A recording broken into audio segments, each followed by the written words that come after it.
दिखाई नहीं देता तुमको? आंखें या बटन या राह चलती लड़कियों से ऐसे ही टकराते रहते हो तुम। सिया नीचे गिरे हुए अपने सामान को समेटते हुए बोले जा रही थी।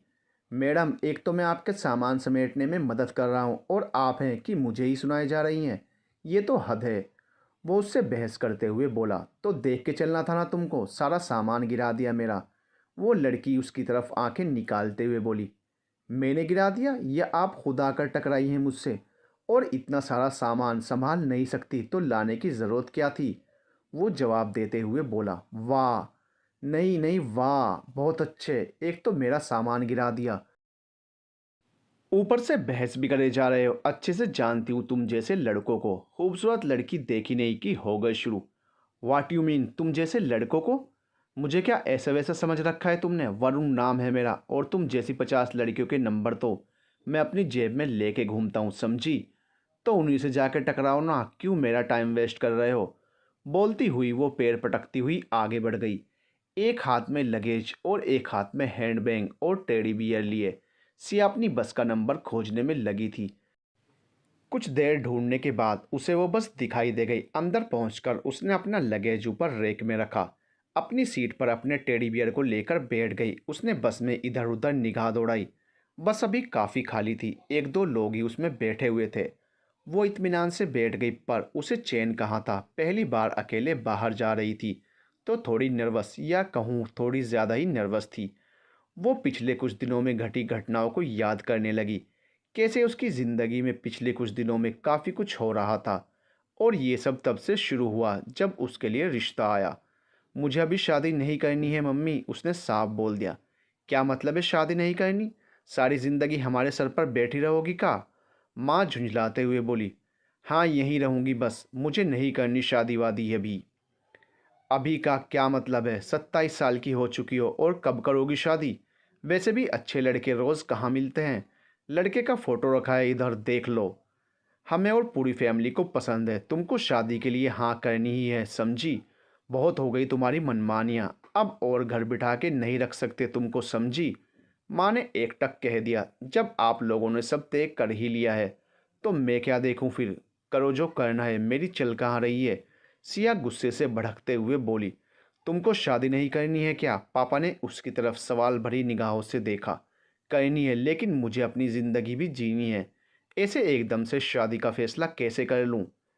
मैं समझ रहा हूँ तुम्हारी बात को, पर तुम भी तो समझो, बड़ी मुश्किल से एक अच्छा रिश्ता मिला है। रोज़ रोज़ ऐसे अच्छे रिश्ते नहीं मिलते। लड़का अच्छी जॉब करता है, लड़के का घर परिवार बहुत संस्कारी है, और ख़ुद लड़का भी। लड़के बहुत मिल जाते हैं, पर अच्छे और संस्कारी फैमिली ढूंढना बहुत मुश्किल होता है बेटा। हम नहीं चाहते तुम्हें कभी भी कोई तकलीफ़ हो, और आज नहीं तो कल तो शादी करनी ही है ना तुमको, तो अभी क्यों नहीं? हाँ पापा, शादी तो करनी है, पर मेरे भी कुछ सपने हैं। पहले मुझे उन्हें पूरा करना है। इस घर और इस शहर के अलावा कुछ नहीं देखा है मैंने। इस घर में रहकर कुएं के मेंढक जैसी ज़िंदगी हो गई है मेरी। बाहर की दुनिया क्या है कुछ पता ही नहीं है मुझे। मैं घूमना चाहती हूँ अलग अलग जगह, और वहाँ के लोगों और कल्चर को समझना चाहती हूँ। क्या मैं इतना भी नहीं कर सकती अपनी मर्ज़ी से? मैं शादी करूंगी, पर मेरी भी एक शर्त है। मुझे कुछ दिन अपनी मर्जी की ज़िंदगी जीनी है। बाद में क्या होगा मुझे नहीं पता, पर कुछ दिन मैं अपने तरीके से जीऊंगी बस। तभी मैं शादी के लिए हाँ बोलूँगी। उसने मजबूती से कहा। ठीक है, अगर तुम्हारी यही मर्जी है तो ठीक है, तुम जो चाहती हो करो। पापा ने उसे अनुमति देते हुए कहा। लेकिन माँ ने बोलना चाहा, बस उसने बोल दिया ना, हो गई बात खत्म। कुछ दिन उसे भी अपनी मर्जी की करने दो। पापा ने सिया का पक्ष लेते हुए कहा।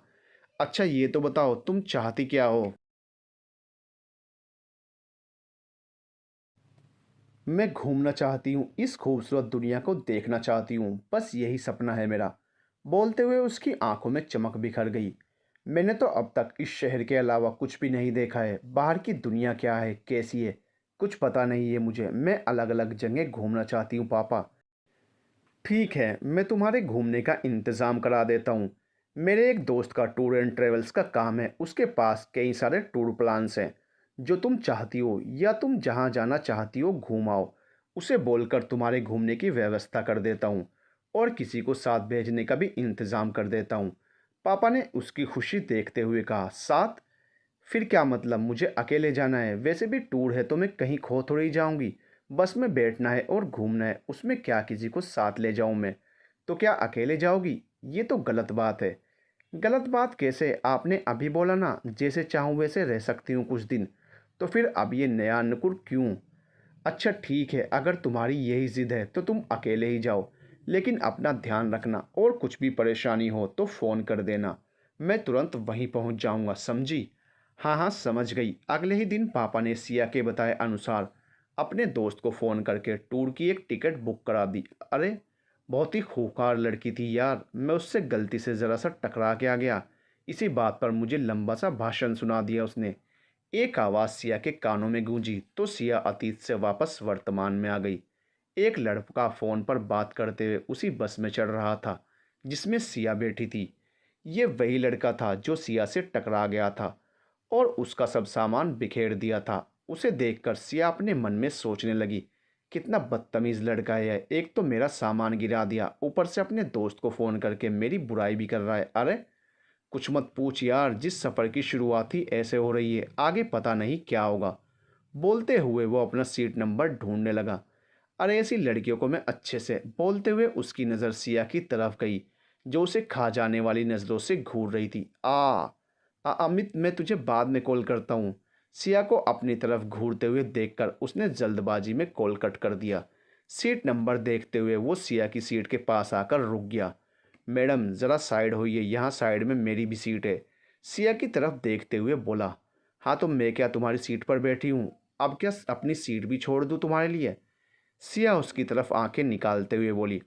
आप ऐसे फैल के बैठेंगी तो जगह कहाँ बचेगी मेरे लिए? थोड़ी देर की बात होती तो मैं आपको झेल भी लेता। इतने लंबे टूर पर इतनी सी जगह में मेरा गुजारा नहीं हो पाएगा।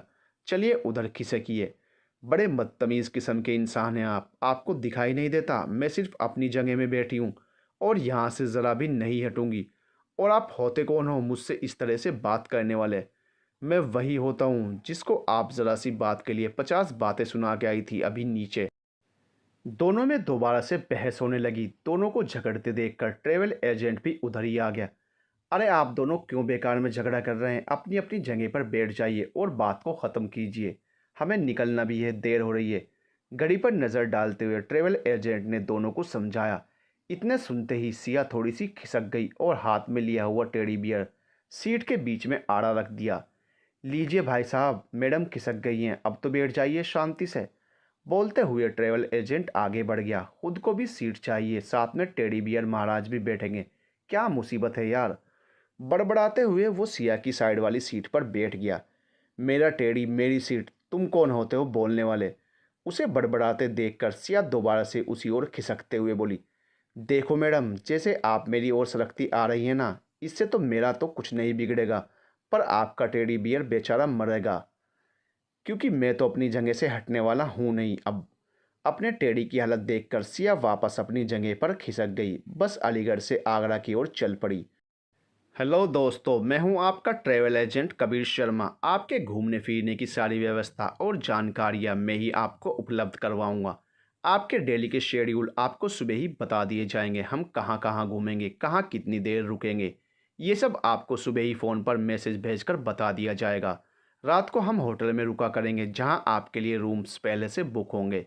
सुबह का ब्रेकफास्ट आप होटल से करके निकलेंगे। दोपहर का लंच अगले स्टॉप पर होगा और रात के खाने की व्यवस्था ढाबे पर होगी। आपको कोई भी परेशानी हो तो आप मुझे बता सकते हैं। तो आज का आपका शेड्यूल आपके मोबाइल पर मैसेज कर दिया गया है, तो उसे पढ़ लीजिए और कृपया समय का विशेष ध्यान रखें। कबीर जी, 1 मिनट सुनिए, सिया ने आवाज़ देते हुए कहा। जी मैम, क्या मदद कर सकता हूँ मैं आपकी? क्या आप मेरी सीट चेंज करा सकते हैं? मुझे ये जगह पसंद नहीं है। सॉरी मैम, सारी सीट्स फुल हैं और ज़्यादातर लोग कपल्स हैं, तो किसी को बोल भी नहीं सकते सीट चेंज करने को। प्लीज़ अभी आप मैनेज कर लीजिए, बाद में कुछ अरेंजमेंट कर दिया जाएगा आपके लिए। कबीर ने जवाब दिया। भाई साहब, इनकी सीट चेंज कर दीजिए, वरना यह धकेल धकेल कर मुझे ही नीचे गिरा देंगी यहाँ से। वो बीच में ही बोल उठा। देखो तुम ना, सिया ने जवाब देना चाहा, तभी उसका मोबाइल बज उठा और सरकाइलियो खटिया जाड़ा लगे कि कॉलर ट्यून पूरी बस में गूंज उठी। सभी लोग वरुण की ओर देखने लगे। हेलो, हाँ वरुण बोल रहा हूँ। और हराम खोरो, तुम में से मेरी कॉलर ट्यून किसने चेंज की है बे? उसे फ़ोन पर बात करते देखकर सिया ने कबीर की तरफ देखा।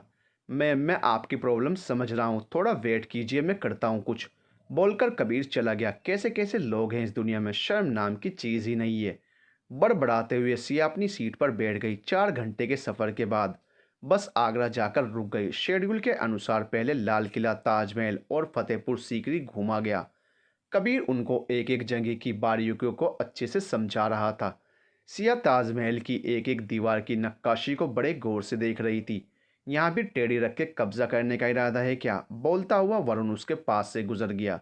सिया उसे घूरती रही पर उसने पलटकर उसे नहीं देखा। सभी जगह घूमकर सब लोग बस में पहुंच गए।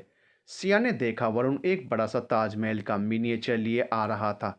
कब्जा करने की बात मुझे बोल रहा था और खुद ताजमहल उठाए ला रहा है, बदतमीज सा। सिया मन ही मन बोली। बस वहां से अपनी अगली मंजिल की तरफ चल पड़ी। 3 घंटे का सफ़र तय करके बस मथुरा पहुंच चुकी थी। वहां पहुंचने तक रात के 10 बज चुके थे। वहां पहुंचकर बस उस होटल पहुंच गई जहां सबके आराम करने के लिए रूम्स पहले से अरेंज थे। कबीर ने सबको उनके रूम नंबर्स देते हुए उनका सामान उनके कमरों में पहुंचाने का इंतज़ाम कर दिया। सिया कमरे में पहुंचकर आराम से बैठ गई। सारा दिन सफ़र करने की वजह से उसे काफ़ी थकान महसूस हो रही थी। अभी सो गई तो फिर सुबह ही आँख खुलेगी सिया, इसीलिए पहले कपड़े चेंज कर ले, फिर आराम से सोना, बोलते हुए वो अपने कपड़ों वाला बैग खोलने लगी। ये जीन्स मैंने कब रखा बैग में, अरे शर्ट तो मैं पहनती भी नहीं, ये किसने रखे हैं इसमें। अजीब से कपड़ों को देखकर सिया बोलती जा रही थी। तभी कमरे के दरवाजे पर किसी ने दस्तक दी। सिया ने दरवाज़ा खोला तो हंस हंस कर लोटपोट हो गई। सामने वरुण कमर से घुटने तक टॉवेल और ऊपर उसका दुपट्टा लपेटकर एक हाथ में बैग लिए हुए सामने खड़ा हुआ था। मुझे नहीं पता था तुम ये लड़कियों वाले शौक भी रखते हो, सिया जोर से हंसते हुए बोली। ये सब ना तुम्हारी वजह से हुआ है, समझी। वरुण गुस्सा करते हुए सिया के रूम में घुसता हुआ बोला। कम से कम बैग लेने के पहले चेक तो कर लेती कि बैग तुम्हारा है भी या नहीं। उस कबीर के बच्चे ने मेरा बैग तुमको और तुम्हारा बैग मुझको पकड़ा दिया। उधर मैंने नहाने के चक्कर में अपने कपड़े भिगो दिए। अब तुम्हारा ये गंदा सा दुपट्टा ओढ़ के घूमना पड़ रहा है मुझे, वरुण गुस्से में बोले जा रहा था। ओह, तभी इस बैग से ये अजीब से कपड़े निकल रहे थे। सिया हंसते हुए बोली। लाओ मेरा बैग मुझे दो और अपना संभालो। वरुण बैग को वहीं पटकते हुए बोला। वो रहा तुम्हारा बैग, बेड पर रखा है, ले जाओ। सिया बैग की ओर इशारा करके बोली। वरुण बैग उठाकर जाने लगा। हेलो, मेरा दुपट्टा दो, पूरे 2000 का सूट है जिसका दुपट्टा तुम ऐसे ख़राब करते फिर रहे हो, सिया ने दुपट्टे की तरफ इशारा करते हुए कहा।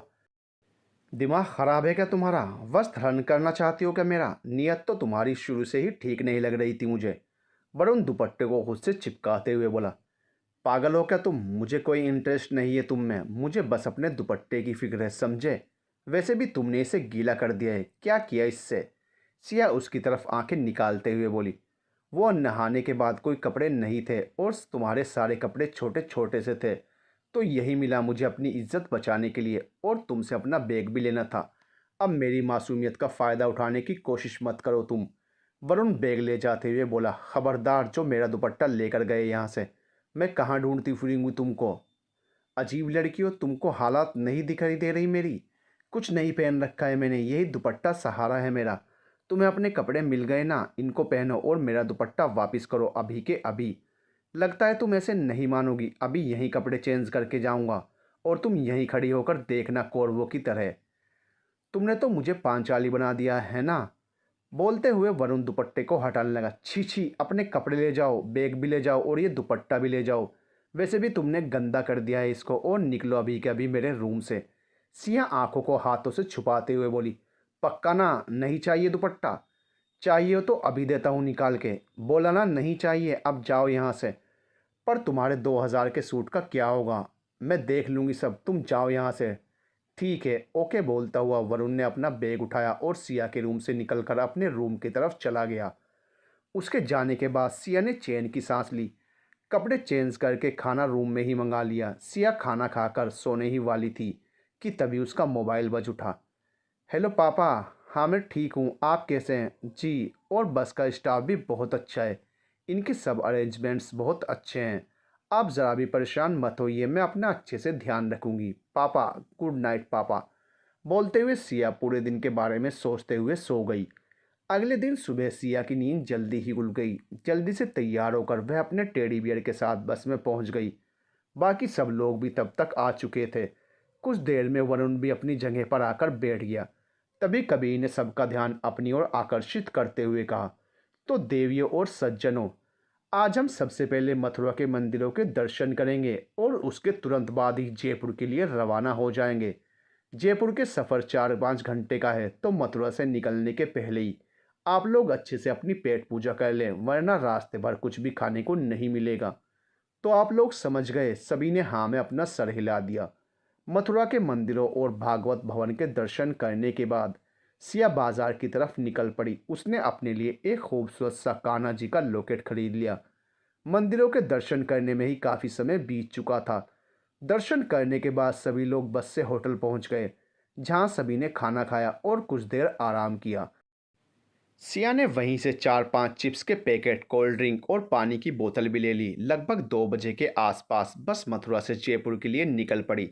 इतना सारा राशन किसके लिए ले जा रही हो? जयपुर में तुम्हारा कोई रिश्तेदार रहता है क्या? वरुण ने चिप्स और कोल्ड ड्रिंक की तरफ इशारा करते हुए कहा। सुना नहीं तुमने? बस अब 4-5 घंटे बाद ही रुकेगी और मुझे सफ़र में भूख लगती है, इसीलिए लाई हूँ ये सब। सिया ने जवाब दिया, बात को लट्टू की तरह घुमाना तो कोई तुम लड़कियों से सीखे। अरे सीधे सीधे ये क्यों नहीं बोलती कि तुम एक नंबर की भुक्कड़ हो? क्या बोला तुमने, मैं भुक्कड़ हूँ?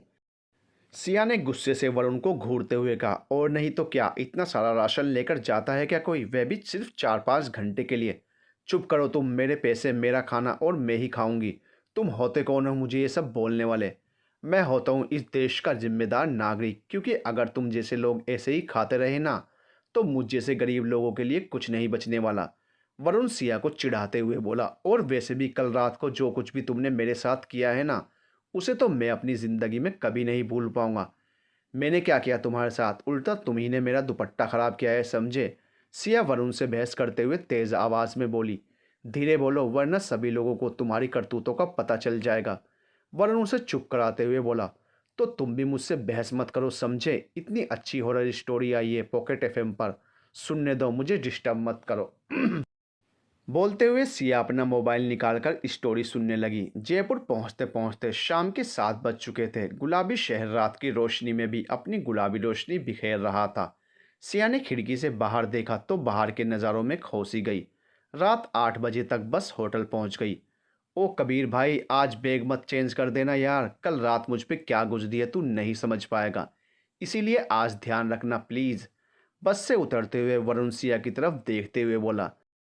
सिया ने वरुण की तरफ घूरकर देखा तो वरुण अंदर होटल की तरफ बढ़ गया। खा पीकर सभी लोग अपने अपने रूम्स में पहुंच गए। सारे दिन ट्रैवल करने की वजह से सिया को काफ़ी थकान महसूस हो रही थी। बेड पर लेटते ही उसे नींद आ गई। अगले दिन सुबह सिया सो रही थी कि तभी उसका मोबाइल बज उठा। अरे आज तो काफ़ी देर तक सोती रह गई मैं। सिया घड़ी की तरफ देखते हुए बोली और कॉल रिसीव किया। हेलो। हाँ मम्मी, मैं आपसे बाद में बात करती हूँ, अभी मुझे देर हो रही है, मैं शाम को आपको खुद कॉल करूँगी, बाय। बोलते हुए सिया ने कॉल डिस्कनेक्ट कर दिया और जल्दी से कपड़े लेकर बाथरूम में चली गई। इधर सब लोग बस में पहुँच चुके थे। सिया भी जल्दी जल्दी में तैयार होकर ब्रेकफास्ट हाथ में लिए हुए जल्दी से बस में जा पहुँची। बस के निकलने का टाइम हो चुका था। शेड्यूल के हिसाब से सबको बता दिया गया था कि बस 9 बजे होटल से हवा महल के लिए निकलेगी, लेकिन अब 9:30 बज रहे थे पर बस थी कि चलने का नाम ही नहीं ले रही थी।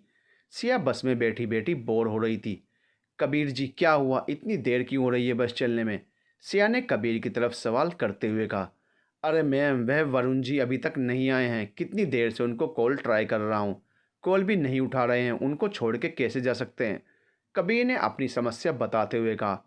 कबीर जी, आपको पता है मैंने टाइम से आने के लिए अपना ब्रेकफास्ट तक नहीं किया कि मेरी वजह से कहीं और सबको वेट ना करना पड़े, और आप हैं कि उस केयरलेस लड़के के लिए बाकी सबको भी वेट करवा रहे हैं। सिया ने कबीर से गुस्से में कहा। मैं पूरी कोशिश कर रहा हूँ, जैसे ही वह आ जाएंगे हम तुरंत चल देंगे। ऐसे कब तक वेट करने का इरादा है आपका? 10 बजने वाले हैं, धूप होती जा रही है, मेरी मानिए तो उसे पता सेंड कर दीजिए, वह टैक्सी लेकर खुद ही वहाँ आ जाएगा, और ड्राइवर को बोलिए बस चलाने के लिए। ऐसे हम कब तक उसका वेट करते रहेंगे? शाम हो जाएगी और जो भी जगह डिसाइड हुई हैं उनको घूम भी नहीं पाएंगे।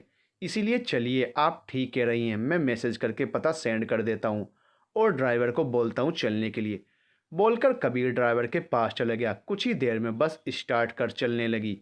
अपने आप को बहुत स्मार्ट समझता है ना, अब आ जाना आराम से, मैं तो अपना राशन पानी साथ लेकर जा रही हूँ, सोचती हुई सिया मन ही मन मुस्कुरा दी। बस धीरे धीरे आगे बढ़ ही रही थी कि पीछे से वरुण बस के पीछे भागते हुए दिखाई दिया। उसे देखकर ड्राइवर ने बस रोक दी। एक हाथ में कोल्ड कॉफ़ी का मग लेकर वरुण जल्दी से बस में आ गया। कोई मुझे बताएगा मुझे होटल में छोड़कर जाने का आइडिया किस महान पुरुष का था? बस में आते ही वरुण ने कबीर की तरफ देखते हुए सवाल किया।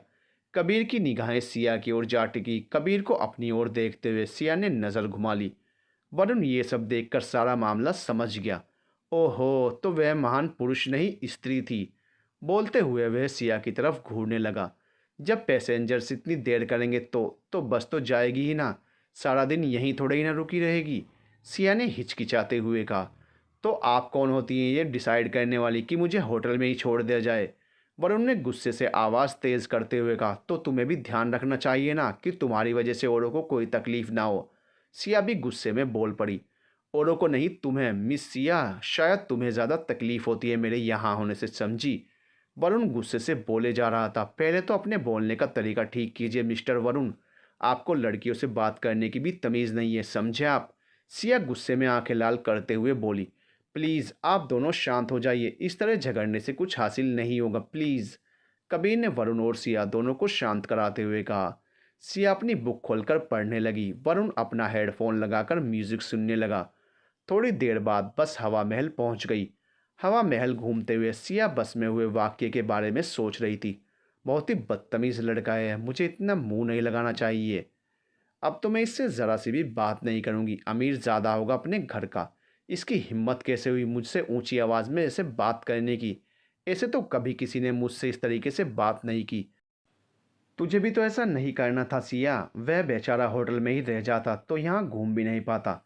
पर इसमें भी उसी की गलती है, क्यों आया इतनी देर से, उसकी वजह से सबको वेट करना पड़ा।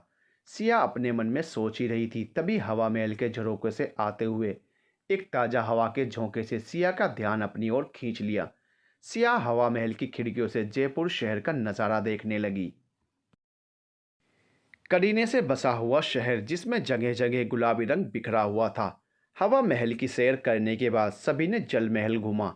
आमेर का किला और जयगढ़ का किला घूमने तक शाम हो चुकी थी और सभी लोग बस से वापस होटल लौट आए। सिया और वरुण आज पूरा दिन एक दूसरे से कटे कटे रहे।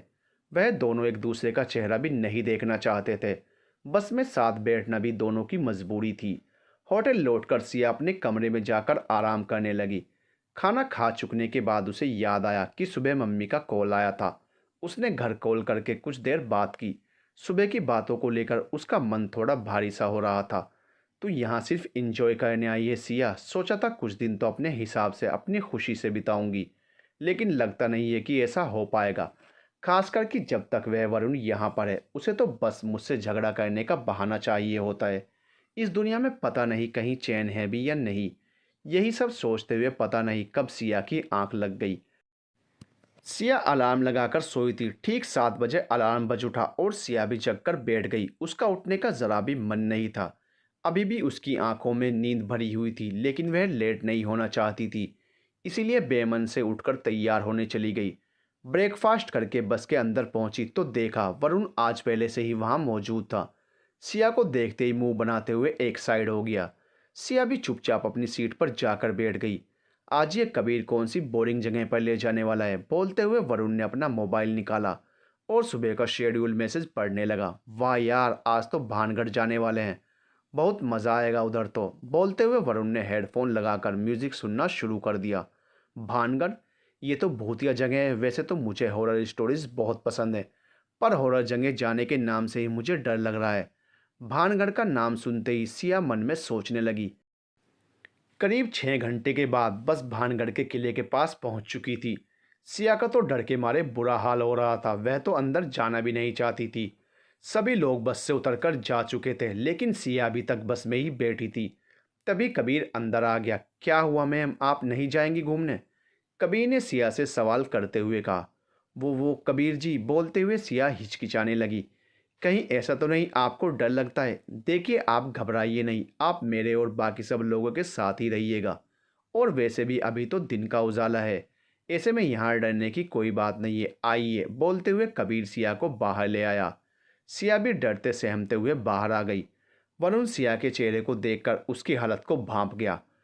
वरुण और सिया दोनों ही पूरे बस ग्रुप और कबीर के साथ भानगढ़ किले को देखने लगे। महल काफ़ी पुराना हो चुका था और जर्जर हालत में था, जिसकी वजह से और भी डरावना लग रहा था। जरा सी भी आहट सिया को चौकन्ना कर देती थी। किले के अलग अलग हिस्से देखते हुए ग्रुप के सभी लोग अंदर की ओर दाखिल हो गए। महल के कमरे काफ़ी डरावने थे, सभी लोग उन्हें देखते हुए आगे बढ़ने लगे। तभी महल के एक कमरे में सिया एक मूर्ति को ध्यान से देखने लगी, जो काफ़ी खूबसूरत थी। इतनी देर में ग्रुप के सारे लोग किले के अगले कमरे की तरफ बढ़ गए और सिया कमरे में अकेली रह गई। इस बात का होश उसे तब हुआ जब मूर्ति की खूबसूरती से उसका ध्यान हटा। कबीर जी बोलते हुए सिया आगे बढ़ने लगी। उसे समझ नहीं आ रहा था ग्रुप के सभी लोग किस ओर निकल गए हैं। तभी पीछे से एक हाथ ने आकर सिया का कंधा थपथपा दिया। आई बोलते हुए सिया जोर से चीख पड़ी और अपनी आंखें बंद कर ली। तभी आ बचाओ बचाओ की तेज आवाज़ सिया के कानों में पड़ी, जो कि वरुण की थी, जिसने सिया का कंधा थपथपाया था। उसकी आवाज़ सुनकर सिया ने आंखें खोलकर उसे देखा। वरुण उसके सामने ही डरा हुआ सा खड़ा था। दोनों के अचानक चिल्लाने की वजह से उस पुराने किले में लटके चमगादड़ एकदम से उड़कर बाहर निकल गए। इतनी देर में बाहर चिल्लम चिल्ली मच गई। एक दूसरा ग्रुप जो किला घूमने आया था और सिया वाले कमरे में घुसने ही वाला था। सिया और वरुण के चिल्लाने की वजह से और चमगादड़ों को उड़ता देखकर उनको भूत समझकर कमरे के बाहर से ही भाग खड़ा हुआ। उधर जो बस वाला सिया का ग्रुप आगे जा रहा था, वह भी सिया की आवाज़ सुनकर वापस भाग आया। क्या हुआ मैम, आप ठीक तो हैं? कबीर ने सिया को थपथपाते हुए कहा। सिया और वरुण दोनों पसीने में भीगे हुए आमने सामने खड़े थे। कबीर मेरे भाई, पहले तू यहाँ से बाहर ले चल, वरना ये लड़की तो आज मेरी जान लेकर ही रहेगी। मैं तो इसको अकेले देखकर इसे बुलाने, इसकी हेल्प करने आया था, पर ये इतनी ज़ोर से चिल्लाई है कि भाई मुझे भरोसा हो गया। आज की भूत प्रेत कुछ नहीं होते, बस चुड़ैलें होती हैं, चुड़ैलें, और कुछ नहीं। बोलते हुए वरुण दोनों हाथों से अपना सर पकड़कर ज़मीन पर बैठ गया। तुम मुझे चुड़ैल बोल रहे हो क्या? सिया ने गुस्से से आंखें दिखाते हुए वरुण से पूछा। भाई वह बेचारे ग्रुप वाले मुश्किल से हिम्मत करके आ रहे थे महल देखने। भाई मेरे वो भी भाग गए इसकी चीख सुनकर, और ऐसे भागे हैं कि घर जाकर ही रुकेंगे। अब उन बेचारों को कौन बताएगा कि यहाँ कोई भूत नहीं था, बल्कि इन मैडम की चीख ने उनका बुरा हाल किया है। बोलते हुए वरुण ने सिया की तरफ देखा। चलिए मैम बाहर चलिए, ये जगह ज़्यादा देर रुकने के लिए सेफ नहीं है। वैसे भी शाम होने वाली है, वरुण सर आप भी चलिए। बोलते हुए कबीर सभी को लेकर वापस बस में लौट आया और बस होटल की तरफ चल पड़ी। यार सच में बहुत डरावना किला था। पीछे लोग बैठे हुए आपस में बातें कर रहे थे। सिया बोतल निकालकर पानी पी रही थी। लाओ इधर दो बोतल, बिना वजह इतना डरा दिया मुझे। बोलते हुए वरुण ने सिया के हाथ से बोतल लेकर सारा पानी पी लिया। अब मैं क्या पीऊँगी? बोलते हुए सिया ने पानी की बोतल वरुण के हाथ से छीन ली। तुम ना मेरा खून पी लो। जिस तरह से तुमने मुझे डराया है ना, लाइफ में किसी की हेल्प नहीं कर पाऊँगा मैं। ये हालत है मेरी, तो मैंने बोला था मेरी हेल्प करने को। अपना ख्याल रख सकती हूँ मैं। दिख रहा था क्या कर रही थी तुम। डरी सहमी सी इधर उधर देख रही थी। मुझे लगा अकेली लड़की है, डरी हुई है, उसकी मदद कर देता हूँ। लेकिन मैडम तो सीधा सीधा बोलो ना, लड़की अकेली देख के फ़ायदा उठाने की कोशिश कर रहे थे। सिया ने गुस्से में वरुण की तरफ देखते हुए कहा। फ़ायदा? और वह भी तुम्हारा? मत मारी गई है मेरी जो तुम्हारा फ़ायदा उठाने की कोशिश करूँगा। तुमसे तो भगवान बचाए मुझे, और आज की इस दुर्घटना के बाद तो तुम्हारी हेल्प करने की कोशिश भी नहीं करूँगा। बोलते हुए वरुण ने अपना हेडफोन लगा लिया। हाँ तो मत करना। बोलते हुए सिया ने अपनी बुक खोल ली। थोड़ी ही देर में बस होटल पहुंच गई। खाना खाकर सिया अपने कमरे में आराम कर रही थी, लेकिन आज उसे चैन नहीं था। भानगढ़ के किले की सारी घटनाएं उसे रह रहकर याद आ रही थी। उन सब बातों को सोचकर उसे नींद भी नहीं आ रही थी। अकेले रूम में पड़े पड़े उसे डर लगने लगा और नींद तो आंखों से कोसों दूर थी। डर अब ज़्यादा ही बढ़ गया तो वह रूम से निकलकर होटल की लॉबी में आ गई। लॉबी में टहलते हुए उसकी नज़र वरुण पर पड़ी, जो वहीं लॉबी में चेयर पर बैठे हुए कॉफ़ी पीते हुए कोई किताब पढ़ रहा था। ये यहाँ क्या कर रहा है? सोया नहीं अभी तक? सोचते हुए सिया उसकी तरफ ध्यान से देखने लगी। तभी वरुण का ध्यान सिया की तरफ गया। कब तक खड़े खड़े मुझे ऐसे ही प्यार से निहारने का इरादा है आपका मैडम? वरुण ने किताब बंद करते हुए सिया की तरफ देखा। वरुण को अपनी तरफ देखते हुए सिया उसकी तरफ बढ़ गई। तुमको निहारूंगी, वह भी प्यार से, ऐसा सोचना भी मत। सिया उसे घूरते हुए बोली। सोच तो मैंने बहुत कुछ लिया है मैडम। बोलते हुए वरुण हंस दिया। वैसे तुम कैसे घूम रही हो, वह भी इस वक्त? वो मुझे नींद नहीं आ रही थी, इसीलिए सोचा बाहर घूम लूं। सिया ने आसपास देखते हुए कहा। और तुम भी तो नहीं सोए अभी तक? नींद नहीं आई या भानगढ़ किले का डर अभी तक नहीं निकला है दिल से? रही मेरे जागने की बात, तो आज जैसा डराया है तुमने कि आंखें बंद करते ही भानगढ़ का किला, उड़ते हुए चमगादड़ और चिल्लाती हुई तुम दिखाई देती हो। कोई भला सा इंसान कैसे सो सकता है भला? तुम ही बताओ। वरुण सिया को ताने देते हुए बोला। सीधा सीधा बोलो ना कि तुमको भी डर लग रहा है, ये बातों की जलेबियाँ क्यों बना रहे हो? सिया वरुण के सामने वाली चेयर पर बैठते हुए बोली। हाँ ऐसा ही है, अब खुश? कौन तुमसे बहस करके अपना माथा फोड़े? बोलते हुए वरुण ने किताब दोबारा खोल ली। वैसे तुमको पढ़ते नहीं देखा कभी। क्या पढ़ रहे हो? सिया ने बुक की तरफ देखते हुए कहा। लड़कियों को भगाने के 101 तरीके, ये पढ़ रहा हूँ, वरुण झल्लाते हुए बोला। वो तो तुम्हारी शक्ल देख के ही भाग जाएंगी। सिया वरुण की ओर देखकर हंसते हुए बोली। अच्छा, इतनी बुरी शक्ल भी नहीं है मेरी, लड़कियां मरती हैं मेरी एक स्माइल पर, समझी? पर तुमको ये बात समझ नहीं आएगी, क्योंकि तुमको तो वह अपना भालू I mean teddy bear he cute लगता है बस। वरुण ने सिया की तरफ मुंह बनाते हुए कहा। वैसे मिला कोई तरीका लड़कियों को भगाने का? सिया ने अपनी नींद भरी आंखों को मलते हुए कहा। 2-3 तरीके ट्राई कर चुका हूं, पर कोई फायदा होता नहीं दिख रहा है। लड़की दूर जाने की बजाय मेरे और ज़्यादा करीब आती जा रही है। फिर भी मैं हिम्मत हारने वालों में से नहीं हूँ, उसे भगाकर ही दम लूँगा। वरुण किताब के पन्ने पलटते हुए बोले जा रहा था। तुम्हारे पास कोई अच्छा सा आइडिया हो तो बताओ, उसे भी ट्राई करके। बोलते हुए उसने सिया की तरफ देखा, जो कि चेयर पर ही सर रखे हुए सो गई थी। अरे ये तो यहीं सो गई, कोई बात नहीं, वैसे भी मैं भी यहीं बैठा हूँ। रूम में तो वैसे भी डर की वजह से नींद नहीं आएगी। बोलते हुए वरुण ने सिया के चेहरे की ओर ध्यान से देखा, जो लॉबी की तेज रोशनी में बेहद खूबसूरत दिख रहा था। कुछ भी कहो यार, लड़की है तो खूबसूरत। बोलते हुए वरुण ने किताब बंद कर दी और सिया के चेहरे की ओर देखते हुए चेयर पर आराम से बैठ गया। बैठे बैठे उसे भी ना जाने कब नींद आ गई। अगले दिन सुबह 5 बजे सिया की नींद तब खुली जब लॉबी में होटल के स्टाफ की चहल पहल शुरू हो गई। है भगवान, मैं रात को यहीं सो गई, किसी ने मुझे जगाया भी नहीं। और ये कमबख्त भी यहीं सो रहा है, जगा नहीं सकता था मुझे। साइड वाली चेयर पर सोए हुए वरुण को देखकर सिया बोले जा रही थी। वहां से निकलकर सिया जल्दी से अपने रूम में जा पहुंची। थोड़ी देर लेट कर सोने की कोशिश की, लेकिन उसे नींद नहीं आई, तो उठकर तैयार होने चली गई। सिया आज काफ़ी जल्दी उठ गई थी, इसीलिए उसका वक्त काटे नहीं कट रहा था। बार बार घड़ी देखकर 9 बजने का इंतज़ार कर रही थी। अभी 9 बजने में काफ़ी देर थी, इसलिए सिया अपने घर कॉल करके मम्मी पापा का हालचाल पूछने लगी। कितने दिन और घूमना बाकी है अभी सिया? 6-7 दिन तो हो चुके हैं तुझे गए हुए। मम्मी ने सिया से सवाल करते हुए कहा। मम्मी, सिर्फ 15 दिन का तो टूर है, मैं जल्दी ही घर वापस आ जाऊंगी, आप परेशान मत होइए। हाँ, तू जल्दी वापस आ जा, ताकि हम तेरी शादी की तैयारियां जल्दी से जल्दी शुरू कर सकें। ठीक है मम्मी, घर आकर इस बारे में बात करूंगी, अब रखती हूँ, बाद में बात करूंगी। बोलते हुए सिया ने कॉल कट कर दी। सिया दोबारा से घर के बारे में सोचने लगी। पता नहीं मम्मी मुझे किसके गले बांध देंगी। मुझे कुछ भी नहीं पता उसके बारे में, बस शादी शादी की रट लगा रखी है। सोचते हुए सिया परेशान हो गई। तभी उसका ध्यान घड़ी की तरफ गया। 9 बजने ही वाले थे, जो भी होगा बाद में देख लूँगी।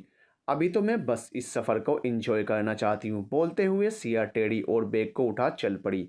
बस में आकर देखा वरुण अभी तक नहीं आया था। लगता है ये आज फिर लेट होगा और बाकी सबको भी लेट कराएगा। बोलते हुए सिया टेढ़ी को गोद में लेकर बैठ गई। थोड़ी देर बाद और लोगों के साथ वरुण भी आ गया। समय हो चुका था, तो बस भी अपने निर्धारित समय पर चल दी। आप सभी का ध्यान अपनी तरफ चाहूँगा, कहते हुए कबीर ने बोलना शुरू किया। जयपुर और उसके आसपास की जगह हम सभी घूम चुके हैं।